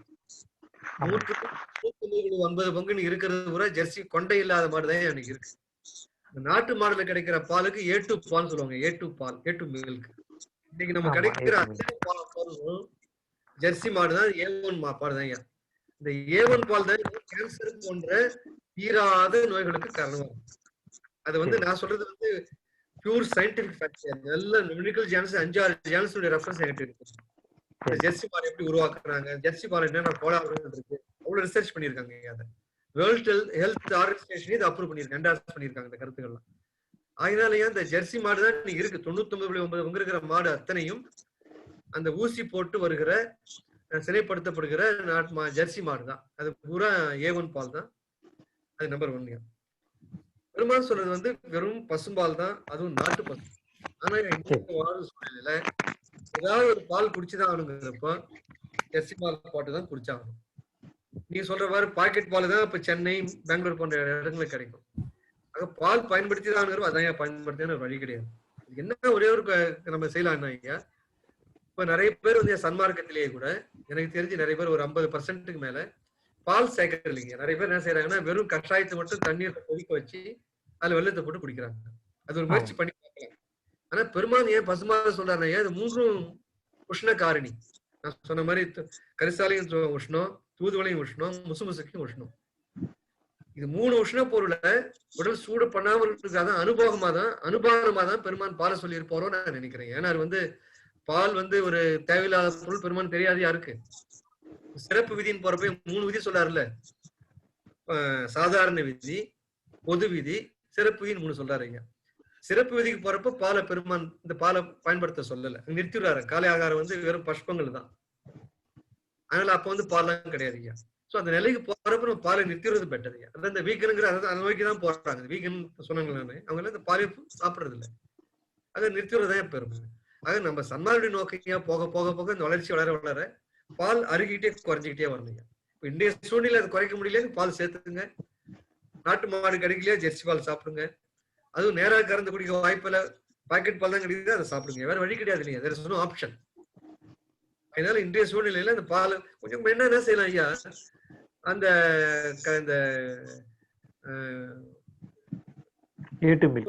நீக்கிற பால் கிடைக்குது, அதை வாங்கிக்கலாம். இந்த ப்ளூ கலர்ல வரும் அந்த அந்த பாலை வாங்கிக்கலாம். அது நல்லா கொஞ்சம் நல்லா டைலூட் பண்ணிக்கலாம் ஐயா. ஏன்னா எருமை இருக்கா பசும்பால் நமக்கு தெரியாது, ஒண்ணுமே தெரியாது நமக்கு. அதனால ஐயா பெரும்பாலும் எருமைலாம் அருகி போச்சு. நீ எருமை கறக்கிறதே நின்று போச்சு. எங்கேயுமே டெல்லியில நம்ம வட்டாரத்திலேயே எருமை நிறைய இருக்கு. நம்ம தமிழ்நாடு சவுத் இந்தியா பொறுத்தவரையில எருமைலாம் இருக்கிற மாதிரி தெரியல, இருக்கலாம். அதனால என்ன செய்யலாம் ஐயா, இந்த பாக்கெட் பாலை வந்து நல்லா டைலூட் பண்ணிக்கோங்க. ரொம்ப கடுமையான பாலை வேண்டாம். அந்த கொழுப்பு நீக்கிற பாலை வாங்குங்க. கொழுப்புள்ள பாலும் கிடைக்குது பாக்கெட்ல, கொழுப்பு இல்லாத பாலும் கிடைக்குது. கொழுப்பு நீக்கிற பாலை வாங்கிடுங்க. சரி, வேற வழி இல்லைங்க. இதெல்லாம் காம்ப்ரமைஸ் தான் ஐயா. வரலாறு கொள்கை பிரகாரம் மறுப்பு தான், பட் வேற வழி இல்லைங்க. It's compromise. சரி, ஓகே, நன்றி. முடிச்சுக்கலாமா? சரிங்க, மணி 8:45 ஆயிடுச்சுங்க. ரைட், நல்லது ஐயா. எல்லாருக்கும் வந்தேன். சோ அடுத்த முதல்நிலை போராயம் வந்து வேர்நிலையை ஓரளவுக்கு முடிச்சிட்டோம். இதை ஒரு 5 நிமிஷம் தொகுத்து சொல்லிட்டு அடுத்த முதல்நிலைக்கு நம்ம போயிடலாம் ஐயா. உடல் வரும் வழியை பத்தி நம்ம சிந்திக்கலாம். உடலை பத்தி ரொம்ப அழகான ஆழமா சிந்திக்கலாம் ஐயா. பெருமான் சொல்றது சரி. எனக்கு சந்தேகம் இருக்குன்னா ஐயா, வினைகளை பற்றியோ அந்த உடலை பற்றி சந்தேகம் இருக்குன்னா இந்த இதுல போடுங்க ஐயா, டெலிகிராம்ல போடுங்க கொஸ்டின்ஸை. நான் குறிச்சிக்கிறேன், மனசுலயும் குறிச்சிக்கிறேன். முடிஞ்சான நேரம் பதில் அதுலயும் போடுறேன். ஏன் வந்து அதுல போடல, நிறைய பேர் பார்க்க மாட்டேங்கிறாங்க, நான் பதில போடல. நேரம் சிந்திக்கலாம், முடிஞ்சான அதுலயும் நான் பதிவு போடுறேன். இந்த வாரம் முழுதையும் அதே சிந்தனை இருக்கணும், அதான் நோக்கம். ஏன்னா வந்து பதிவுலாம் நான் போட சொல்றேன்னா அதே சிந்தனை இருக்கணும். தினம் எழுந்திருக்கிறப்பா சொன்ன கேள்வி நம்ம கேட்கணும், அதுக்கு பதில் கேள்வி பதில். நான் அருட்பாடு சில குறிப்பு பேஜ் எல்லாம் சொல்றேன், நீங்க எடுத்து அந்த பேஜ் எல்லாம் படிக்கலாம். அதுல என் பதிலா இல்லாம அருட்பாடு ரெஃபரன்ஸ் நான் கொடுக்கலாம், இந்த பேஜை நீங்க படிச்சு பாருங்க. இப்ப நம்ம மீனாட்சி அம்மாவோட பையன் சங்கர் வந்து ஒரு அழகான கேள்வி கேட்டாரு நேற்று நடந்த 2 நாள் நிகழ்ச்சியில. அதாவது இந்த தாவரங்களை கொள்றமே அது உயிர் இல்லையா, அதுவும் உயிர் கொள்ளதானு கேட்டாரு. ஆனா அவர் சொன்ன உடனே அது வந்து நம்ம அந்த புலனத்துல அதிகமா பதில் சொல்ல முடியாதுங்கிறதுனால ஜீவகாழி ஒழுக்க நூல்ல 30வது கேள்வி பதில் நீங்க படிங்கன்னு நான் சொன்ன ஒரு குறிப்பு சொன்னவருக்கு. 30வது கேள்வியில இதே கேள்வி பெருமான் கேட்கிறாரு, கேட்டு அவரே பதில் சொல்றாரு. ஆக ஜீவகாழி ஒழுக்க நூலை எடுத்து 30வது கேள்வி பதில் நீங்க படிங்க, உங்களுக்கு உண்டான பதில் இருக்குன்னு சொன்னேன். அந்த பிள்ளை பாருங்க எவ்வளவு ஆர்வம். உடனே அந்த பேஜ் அந்த புக்கை எடுத்து அது எனக்கு போட்டோ எடுத்து அந்த போட்டோ எனக்கு அனுப்பிச்சாரு உடனே ஒரு 10-15 நிமிஷத்துல எனக்கு. ஏன்னா அது போல ஏன்னா சில நேரத்துல நீங்க கேள்வி இந்த டெலிகிராம்ல கொடுத்தீங்கன்னா அதுக்கு உண்டான பதிலையும் சொல்லி அது அருட்பாடு எங்க இருக்குன்னு ரெஃபரன்ஸையும் நான் கொடுக்குறேன். ஸோ நீங்க அடுத்த வாரம் வரதுக்குள்ள இந்த அருட்பாடு அந்த பகுதியில படிக்கிறதுக்கு ஒரு வாய்ப்பா இருக்கும். அதுக்காக சொல்றேன், கேள்வி பதில் போட்டு அதான் நான் வந்து இந்த புக்கு ரெஃபரன்ஸ் எல்லாம் இதுல நான் கொடுத்தோம்னா நேரம் ஆயிடும். இப்போ அதுக்காக சொல்றேன். நான் உடலை பத்தி சிந்திக்கிறப்ப நான் அருட்பாடு நேரம் உங்களுக்கு படிச்சு சில சொல்ல போறேன். கேள்வி பதிலுங்கிறப்ப உங்களுக்கு பர்மனெண்டா அந்த பேஜ்ல உங்களுக்கு ரெக்கார்ட்ல இருக்கும் உங்களுக்கு அந்த பதிவுல. அதுக்காக சொல்றேன். ரொம்ப நன்றி ஐயா, விடை பெற்றுக்கலாம்னு நினைக்கிறேன். அறநிலைய செய்திகளை பத்தி எதுவுமே பேசலைங்க, அது ஏதாவது ஒரு நேரம் ஒதுக்குங்கய்யா. நான் பேசுறேன், நான் தனிப்பட்ட முறை உங்களுக்கு போன்ல நான் பேசுறேங்க. ரைட், நன்றி நன்றி நன்றி. வந்தனம் ஐயா, எல்லாருக்கும் வணக்கம் ஐயா. வந்தனம். வணக்கம் ஐயா. வணக்கம். வந்தனங்க ஐயா. வந்தனம் வந்தனம் வந்தனம். மிகுந்த நன்றி. நன்றிங்க, வணக்கம். மிக மிக அருமை. நன்றி. வணக்கம்மா. வந்தனம் வந்தனம். ஜோதி அருட்பெரும் ஜோதி தனிப்பெரும் கருணை அருட்பெரும் ஜோதி.